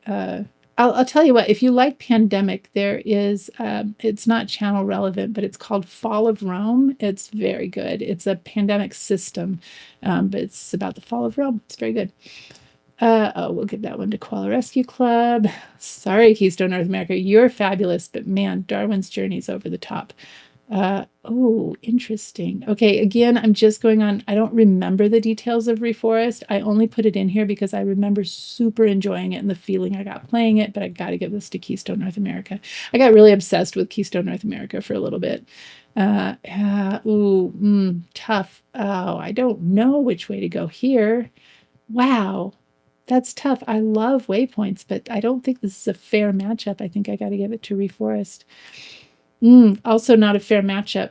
Oh, interesting. I'm going to go with waypoints only because the AI or the bot or whatever in Canopy a little bit fiddly, but not fiddly enough that you won't play. Like, it's good. It's really good, but I'm going to go with waypoints. Interesting. We'll go Canopy. Trek 12. Algarove is interesting because I actually didn't really enjoy it the first time I played it, but I gave it another chance, and after 2 or 3 plays, it started growing on me. But A Gentle Rain really is relaxing. But they're both ones that you're only going to, like, you're going to play back to back a few times and then put them away for a while. So I'm going to go Gentle Rain. That's unfair. Oh, wow. I don't know. I'm not, I really prefer Terraforming Mars multiplayer than solo. So let's go Opera of. That's not fair either. Go get Terraforming Mars. Oh man, super not fair at all. I love Meadow. And I love Isle of Cats Explore and Draw because Isle of Cats Explore and Draw is just so fun. And the way that the solo is set up is so fun. But I do love Meadow, and this is so tough. But if I had to only choose one to keep, it would probably be Meadow. These are so unfair. They're getting worse and worse. I'm going to go Isle of Cats. Search for Lost Species. Ooh, that's tough. Let's go Wild Gardens. Oh, also tough. Man, these are getting harder and harder. Let's go Birdwatcher. A lot of these you have to know are like toss-ups and it'll depend on my mood, probably which one I pick. Let's go Wingspan on that one. Now, this is tough because I really do like Hive. I was so obsessed with Hive for like 2 weeks. I got special dice. They're right here. Because you use a lot of dice in Hive. And not that I don't have a lot of dice, but they didn't all match. And so I actually ordered these little, I don't know if you can see, they're little black and yellow ones because it's bees. And it is actually thematic. You should watch my playthrough on that one. I'm going to go Hive, but I do love diatoms. That's really good. We got to get that back to the table. Let's go diatoms on that one. Verdant, I really love. Verdant, I think, was another one that I was super surprised about. The solo mode, I really liked it. Canopy Evergreen, Mariposas. Oh, interesting. Let's go Bonsai. Oh, definitely Unsurmountable. Not a fan of the solo and Herbaceous, but again, great two-player game. I mean, it's not, we don't go out of our way to play it, but it's good. I'm going to go Death Valley, Ginkopolis. Interesting. I liked the solo of Verdant Arizona. I don't think I liked it as much multiplayer, but the solo was quite good. Oh, we got to go Endeavor Deep Sea. I'm so sorry, Lands of the Mesozoic. You're very good, but Endeavor Deep Sea is right up there as one of my all-time favorites now. Interesting choice. This one's not as easy. Oh, goodness. You know, I'll probably make a different decision tomorrow, but I'm giving that to Lands of the Mesozoic. Oh, another tough choice. I got to get quicker at this. I'm going to go Earth for long-term replayability and Genotype for the same reason. Oh, man. Let's go Harmonies. Again, toss-up. Parks versus Viticulture. I think Parks gives me a better feeling while I'm playing it. Viticulture, my brain likes more, but I'm going to go with Parks. Very different games. Scoventier, Viticulture. I think this is a beat your own score. Now I can't remember. We're going to go Scoventier because I still have, like, I'm not good at it. Riverside because it's a little bit relaxing and the way it makes me feel versus brain. Like, they both actually tickle my brain a little bit, but I think we're going on feeling there. Oh, that's kind of tough, but we're going to go Viticulture. Ooh, Northwest. It's not fair. I think I got to go Calico. Three Sisters versus Aquamarine. Both roll and rights. Very different roll and rights. I got to go Three Sisters. Interesting. Ooh, tough. Dinosaur Island Raw and right. It's kind of more like a Jurassic Park theme, so it probably shouldn't be in here, but it's got dinosaurs. Is very good. We're going to go that way. Sorry, Honeybuzz. Forest Shuffle is so good, and so is Finspan. I mean, Honeybuzz is great too. Oh, unfair. Very unfair. Interestingly, these are both worker placement games. Honeybuzz also has some tile laying going on, pattern building. But I got to go Weather Machine. Although I will say, if we were going on how likely are you to get it to the table, it's probably Honeybuzz because it's much easier to set up. But I do love Weather Machine. Cascadia. Ooh, interesting. Let's go Honeybuzz. Oh, that's so not fair to On the Origin of Species. Okay.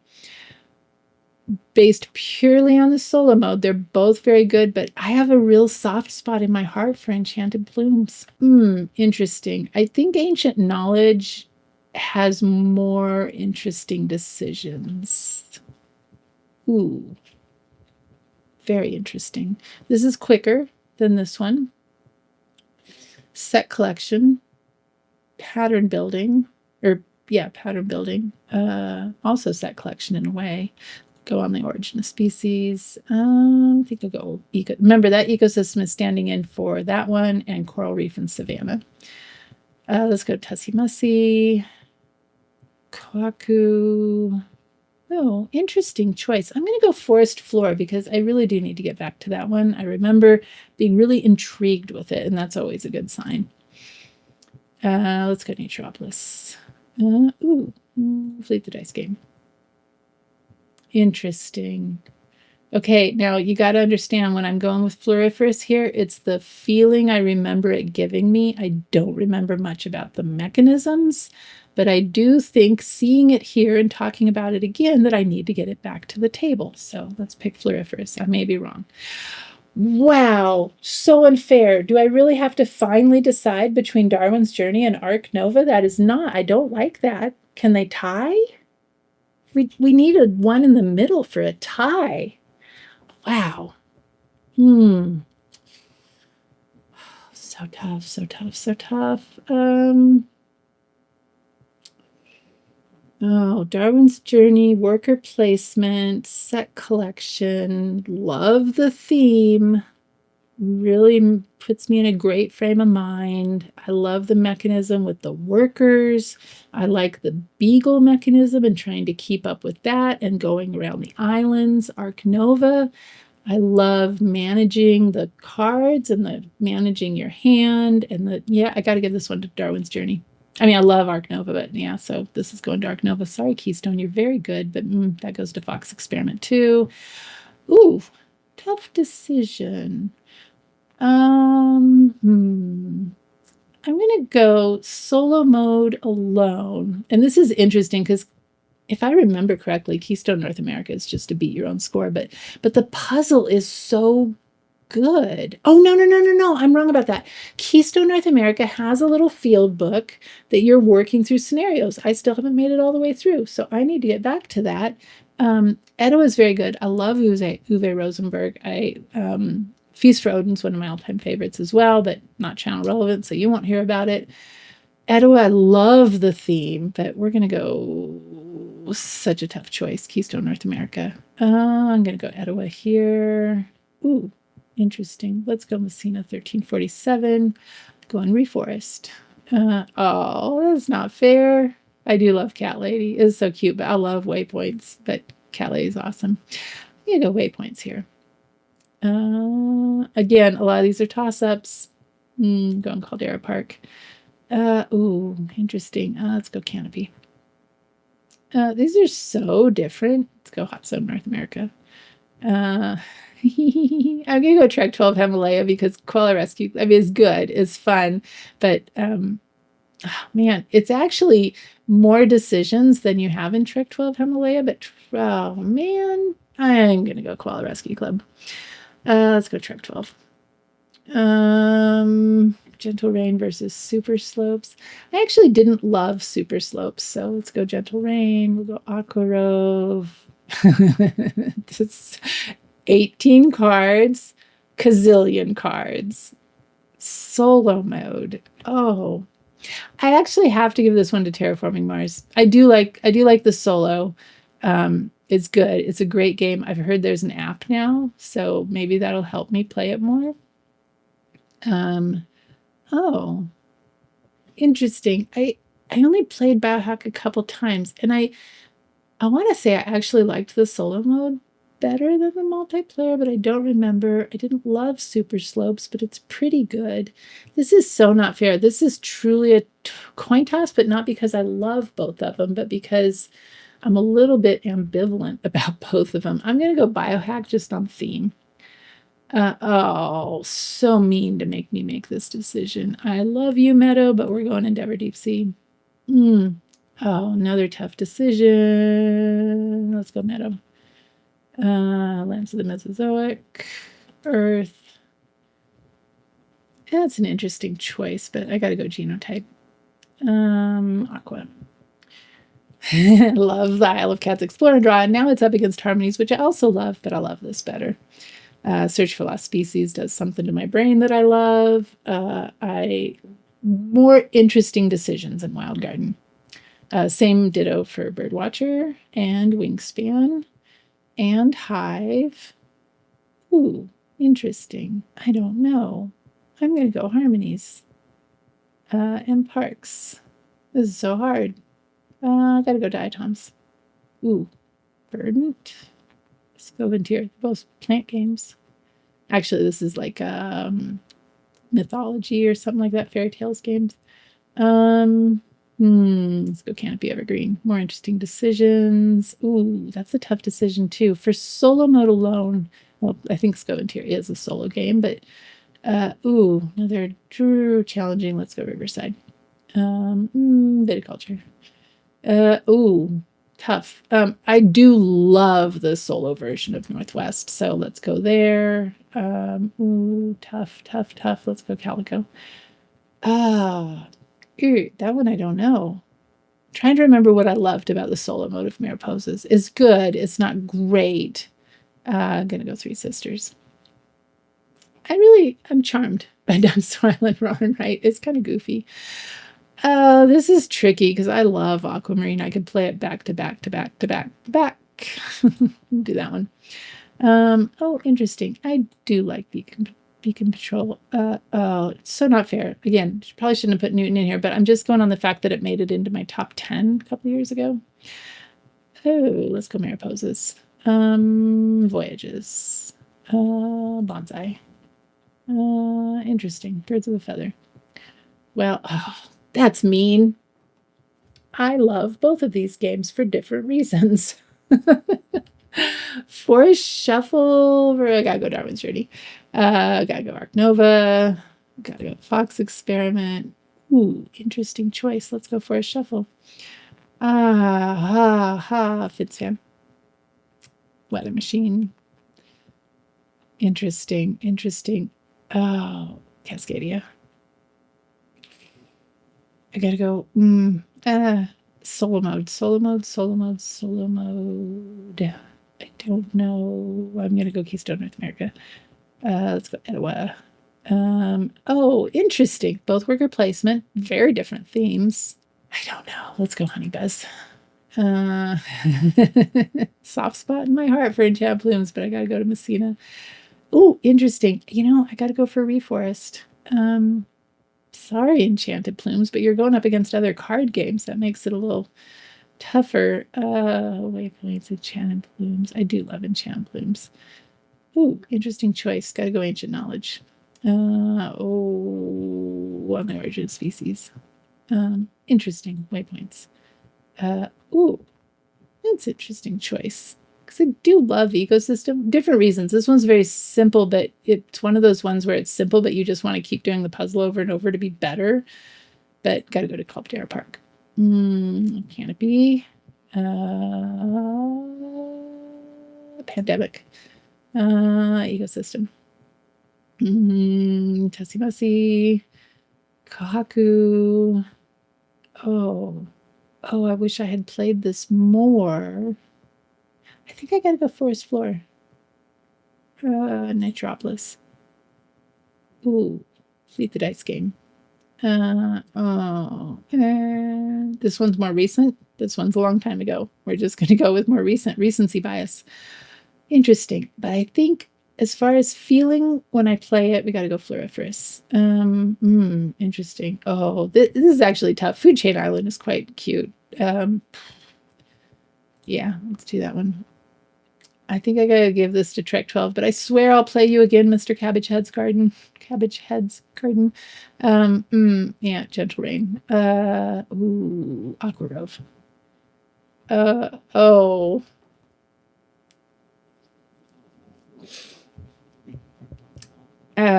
don't know. I gotta go. It's cute. Let's go to Terraform Mars. Probably buy a hack for solo mode. Sorry, ecologies, but you need to up your game on your solo mode. Oh, this is tough because Endeavor Deep Sea is making it. It's climbing the ranks. Wow. Wow, wow, wow. I think I gotta go Darwin's Journey. But oh, for real? Arc Nova, I'm so sorry. I think Endeavor Deep Sea might be more of my favorite. So sorry. Tough, tough, tough. Oh, this is a mood thing. Let's go Arc Nova. Oh, man, I love all the dice in the Fox experiment. I think I gotta go Meadow. Ooh, tough. Lands in the Mesozoic. Oh, that's tough too. I think I gotta go Fox experiment. Oh man, that's not fair. Let's go for a shuffle. Oh, also not fair. Loads of cards in both. I do love Earth, but Finspan was so much fun. And I gotta go Weather Machine. Ooh. For solo, which one would I choose to play first? I don't know. Let's go Cascadia. Oh, interesting choice. I'm sort of obsessed with Keystone North America. I think I gotta give it to Earth though. Genotype. Ooh. Interesting choices. They make your brain think in different ways. I think I gotta go Aqua. I love Isle of Cats Explore and Draw. Search for Lost Species. Wild Gardens. Ooh, Birdwatcher. Interesting. Wingspan. Ooh, very interesting choice. I do love Hive. Oh, but I gotta go to Keystone. Interesting, but I gotta give that to Etowah. Ooh, they're both about bees. That's fun. Gotta go Honey Buzz. Ooh, very different games. Do very different things to your brain. I think I have to go Hive. Wow. Very different. So different. Way different decisions, worker placement, tile laying. I think for long-term replayability, we'll go with Messina and Reforest and Cat Lady. You guys, Pub Meeple is trying to make me give up on Enchanted Plumes. I got to do it here. I'm so sorry. Oh, and Parks. Yep, so sorry. Oh, and even Diatoms. Wow. Oh, and Verdant. Oh, so sorry, Enchanted Plumes. Canopy Evergreen. Oh, Scoventier by a hair. I don't even know. Riverside. I'm going on more interesting decisions, but I do love Enchanted Plumes, the solo mode. I'm going to go with Viticulture and Northwest, and that's a tough one, actually. I think I'm going Enchanted Plumes. Ancient Knowledge. Interesting. Let's go on the Origin of Species. I love waypoints. Sorry, Calico. Sometimes you're just too hard and a little too luck-based at times. So we're gonna go. Oh my goodness. I don't know. I think I gotta go Calico. Oh, Caldera Park. Oh man, these are all coin flips. Holy moly. Canopy. Oh, Three Sisters. I love balancing the different abilities of the workers, the people, in the characters in here. I think I gotta go Pandemic on that one. And as much as I do enjoy Dinosaur and Ron Right, I do love Ecosystem. It's so good. And Tassimasi. Ooh, interesting choice. I like Kohaku. Interesting choice because, again, I've only played this a handful of times, but I am intrigued by it. But this has more decisions, more interesting decisions. I think I got to go there. I do love Aquamarine. Beacon Patrol. Okay. Newton, I should have taken you out of here, but we're going to leave you in on the basis that you are still in the wallpaper of my phone. Ooh, Yelmira Poses. Oh, I love Voyages. Interesting decision. Huh. Interesting. I think I gotta go forest floor. Naturopolis. Tough. I gotta go fleet. I don't remember the bonsai solo mode being super interesting, but I do love building the trees. Which makes this a tough decision, but I think Koala Rescue Club. Oh, gosh. I'm going to go Floriferous. I really need to get this back to the table because I remember playing it. Like, I can picture myself playing it, and I did really enjoy it. It's just too many games. Let's go Food Chain Island. Whew, interesting choice. Trek 12 Himalaya. That's an interesting choice because they're both very relaxing. This one's a little more thinky than a Gentle Rain. This one's sort of like you'll play it 5 or 10 times in a row. I don't know which one to pick. Probably Bonsai because you have goals. Interesting choice. I got to go Gentle Rain. Oh, wow. Birds of a Feather. Ooh, I think Unsurmountable for sure. And Death Valley. And that's totally not a fair matchup. Okay, just for ease of getting it to the table, and they both are actually quite puzzly. This one has some additional layers to it, but I think I'm going to go Aquarove, surprisingly. Ginkopolis. Ooh, interesting matchup. I did like Verdant, Arizona. It's not got a lot of long-term replayability, but again, it's one of those ones that comes in a tin. You can take it with you. You can play it every so often, and I think I got to go Verdant, Arizona. I really did not like the solo mode of Herbaceous, so there you go. So there goes Terraforming Mars and Biohack and Super Slopes. Oh, that's a tough matchup. Wow.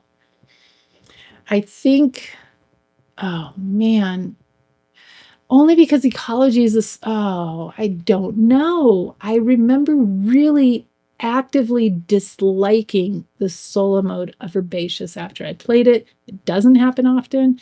I did not actively dislike ecologies. I just thought it could be more interesting. Wow. Okay. I'm going to close, but I might give you PayPal later. The images, please consider. Yep. Okay. I do support BGG.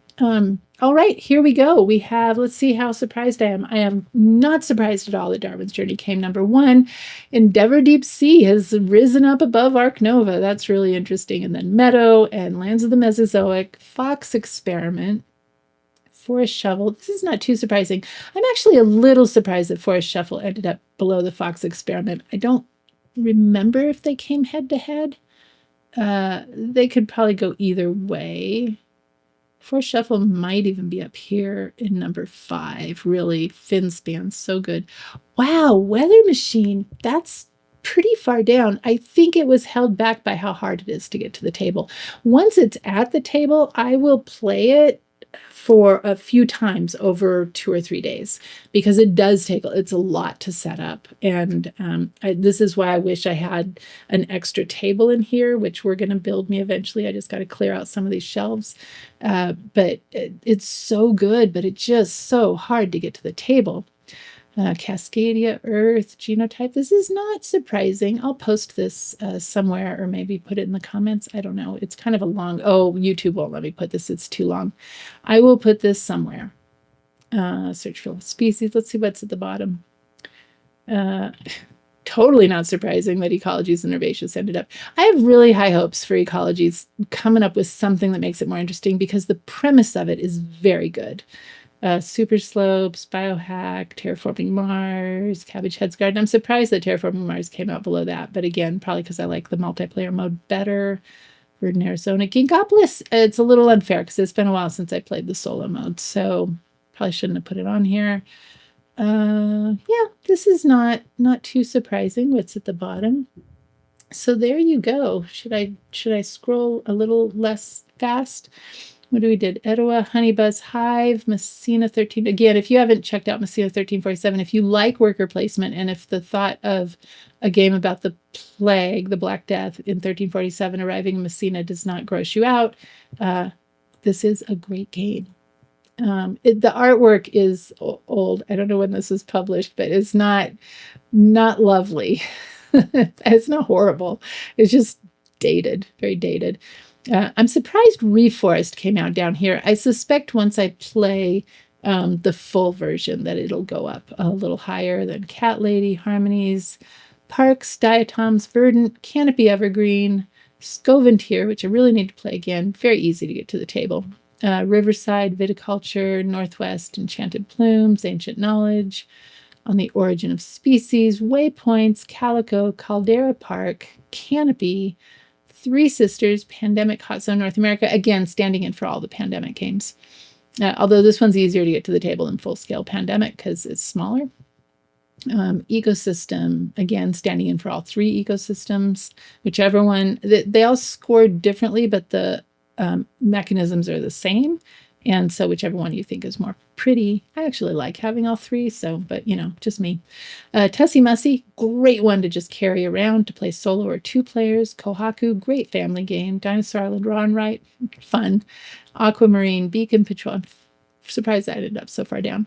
Newton, I gotta get this back to the table again to justify this. Mariposas, says it came up in the top 2/3, right? Mariposas, Voyages, Forest Floor, Naturopolis, Fleet the Dice Game, Koala Rescue Club, Floriferous, Food Chain Island, Trek 12 Himalaya, Bonsai, Gentle Rain, Birds of a Feather, Western North.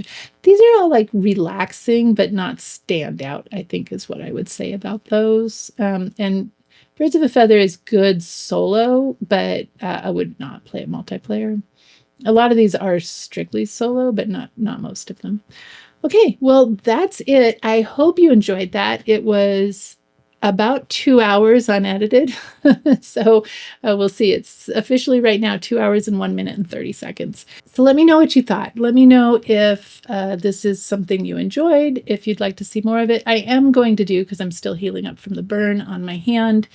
I mean, it doesn't hurt anymore, but it's still ugly.